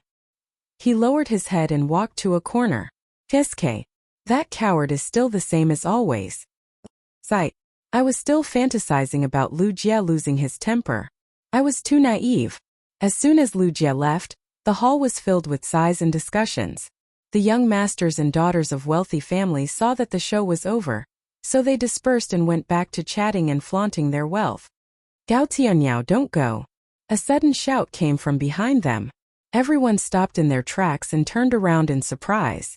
Qin Feng stood at the same spot with his hands behind his back. He stared at Gao Tianyao with a calm smile and said, Apologize to Lu Jie. Qin Feng's voice was as calm as still water, but it stirred up 1,000 waves in the hall. Who is this guy? Why is he so arrogant? I don't think he's from a prestigious family in the provincial capital. I've never seen him before. When did this person stand there? Didn't Lu Jie come alone just now? The corner of Qin Feng's mouth twitched when he heard everyone's discussion. It seemed that Zhang Kuku did not purposely provoke him. It was just that his face was too ordinary for those young masters to remember. Gao Tianyao was stunned. He did not expect Qiao Feng to say something like that to him. Is this guy out of his mind? Teacher Qiao Feng, I don't need him to apologize. Let's go sit at the side. Before Gao Tianyao could react, Lu Jie had already run back to Qin Feng's side. When Qin Feng stood up and said those words, Lu Jie was so touched that he almost cried. This scene was so similar to the time when Qin Feng stepped forward to help Lu Jie in medical school. Fuck you, what did you just say? Before Lu Jie could pull Qin Feng away, Gao Tianyao had already regained his senses. He strode forward and glared at Qin Feng. Are you deaf? I want you to apologize to Lu Jie. Qin Feng's expression was as calm as ever. The rich young masters and young ladies who had dispersed gathered once again. Everyone had a look of anticipation on their faces. These people were not afraid of causing trouble, but they were afraid of having nothing better to do. Interesting. Who is that ordinary-looking man? He seems to be very confident. The Gao family is the leader of the 5 small families in the provincial capital, and they have some influence in the provincial capital. Since this kid dares to talk back to young Master Gao, he must not be a pushover. What a drama! Everyone who could stand here was a member of the upper class of the provincial capital. If you were arrogant, there would always be someone more arrogant than you. Even with Gao Tianyao status, there were still people who were gloating over his misfortune. Gao Tianyao clenched his fists, and his face instantly darkened. Gao Tianyao had found Xiaofeng an eyesore when they were still in school. After that incident, Gao Tianyao had investigated Xiaofeng's background, and he found that Xiaofeng was just an ordinary university teacher. How dare a piece of trash like him behave atrociously in the soaring cloud mansion? Does he think he's still in school? Are you sure you want me to apologize? Gao Tianyao's voice was deep, and he seemed to be suppressing his anger. Qin Feng was not afraid at all. He said calmly, of course. You'll regret it if you don't apologize today. Gao Tianyao could be arrogant, but Qin Feng was even more arrogant. An invisible airflow spread out from Qin Feng's body, suffocating the rich young masters and heiresses. Which of these people was not arrogant, despotic, and barbaric? However, at this moment they felt an inexplicable sense of panic. This was the murderous aura that Qin Feng emitted. He had killed too many villains, so his murderous aura was overwhelming. Gao Tianyao was a little nervous, but he forced himself to remain calm. He looked at Qin Feng indifferently and said, Xiaofeng, do you think you're still in school? Are you trying to intimidate me with your status as a teacher? Haha, I'm laughing my head off. Let me tell you, you're not qualified to attend this gathering of the rich and powerful. Get the hell out of here. It's not up to you to decide whether I'm qualified or not. Don't change the subject and apologize now. Qin Feng said disapprovingly. Gao Tianyao wanted to change the subject, but Xiaofeng refused to let it go. Gao Tianyao was enraged and he yelled at Qin Feng. None of you saw me do anything. Why should I apologize to that fat pig? It's enough that I saw it. Qin Feng's voice suddenly turned cold, and the oppressive atmosphere intensified. In the beginning, many people looked down on Qin Feng, and they could not even remember his face. However, at this moment everyone was flustered. This person was too domineering.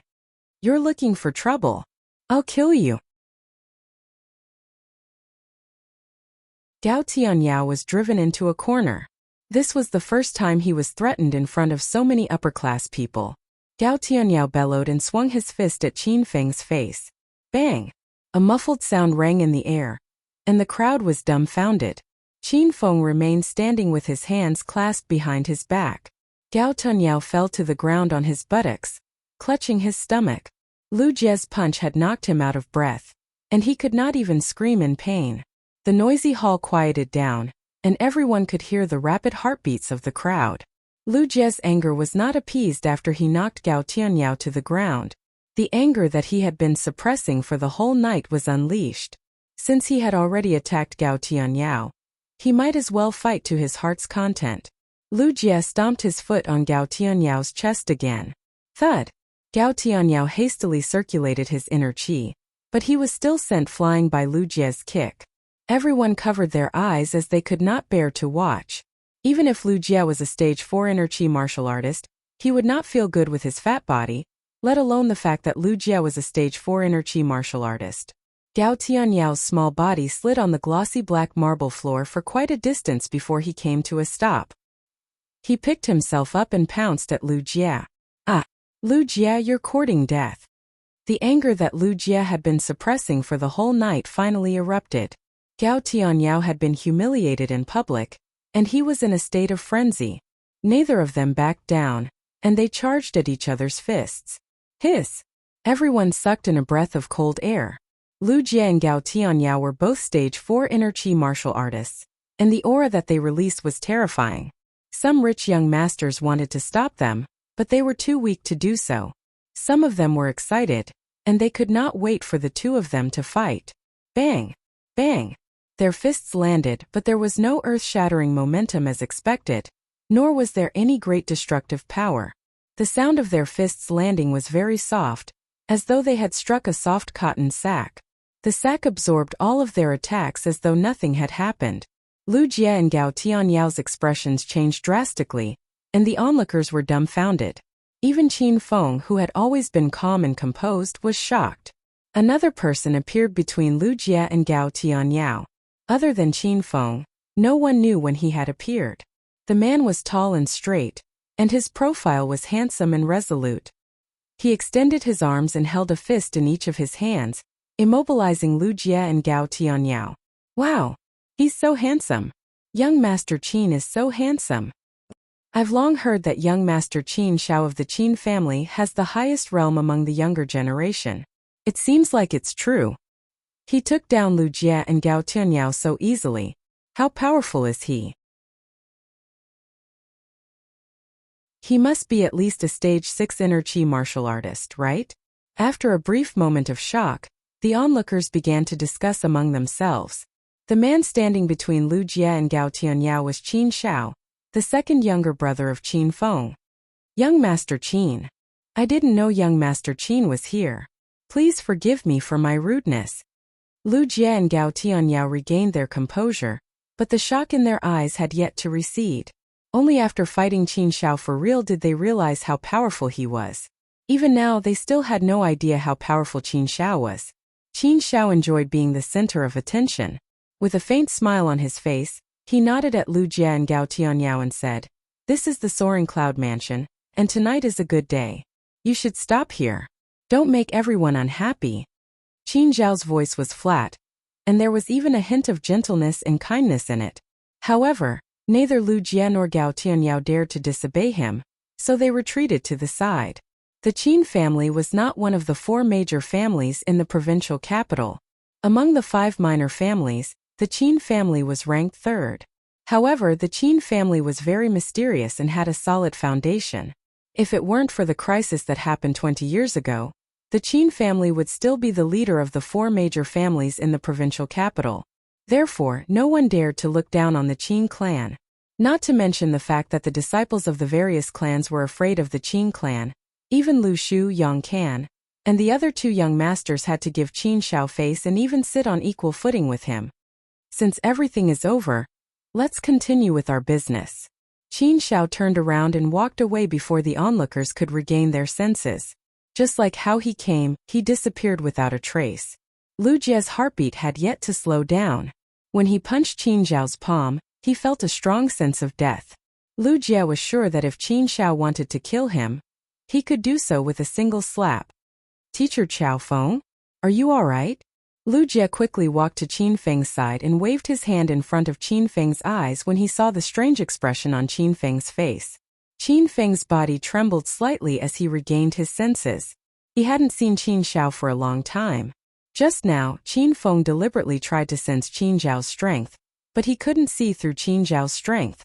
Qin Feng had complicated feelings for the Qin family in the provincial capital. He yearned for the Qin family because it was his and his father's home. There were relatives who shared the same blood as him. However, Qin Feng was also a little repulsed by the Qin family because he didn't interact much with them and his relatives. Qin Feng was disappointed that his grandfather and uncles didn't care about him and his father. When Qin Feng was born, his father, Qin Huang, left the Qin family and settled down in Acropolis City. Qin Huang suffered a lot in the early stages of Acropolis City, but the Qin family didn't care. Every 5 years, Qin Huang would bring Qin Feng back to the Qin mansion. It was said that it was a big gathering of the Qin family. Qin Feng didn't have much feelings for the Qin family. He wasn't close to his grandfather, second uncle, and third uncle. Because of this, Qin Feng didn't feel anything when he saw his third brother, Qin Yi, killed in the Amethyst Dragon Palace. Were these the brothers of the Qin family? The brothers who always wanted to kill Qin Feng. You're tuning in to the Li Mei's Wuxia Whispers YouTube channel. We're so grateful for your support, and don't forget to subscribe to join us on this incredible journey through captivating stories. Your generosity through donations truly makes a world of difference, as it's the primary source of revenue that allows me to expand and enhance this channel for you. Thank you from the bottom of my heart for being a part of this adventure.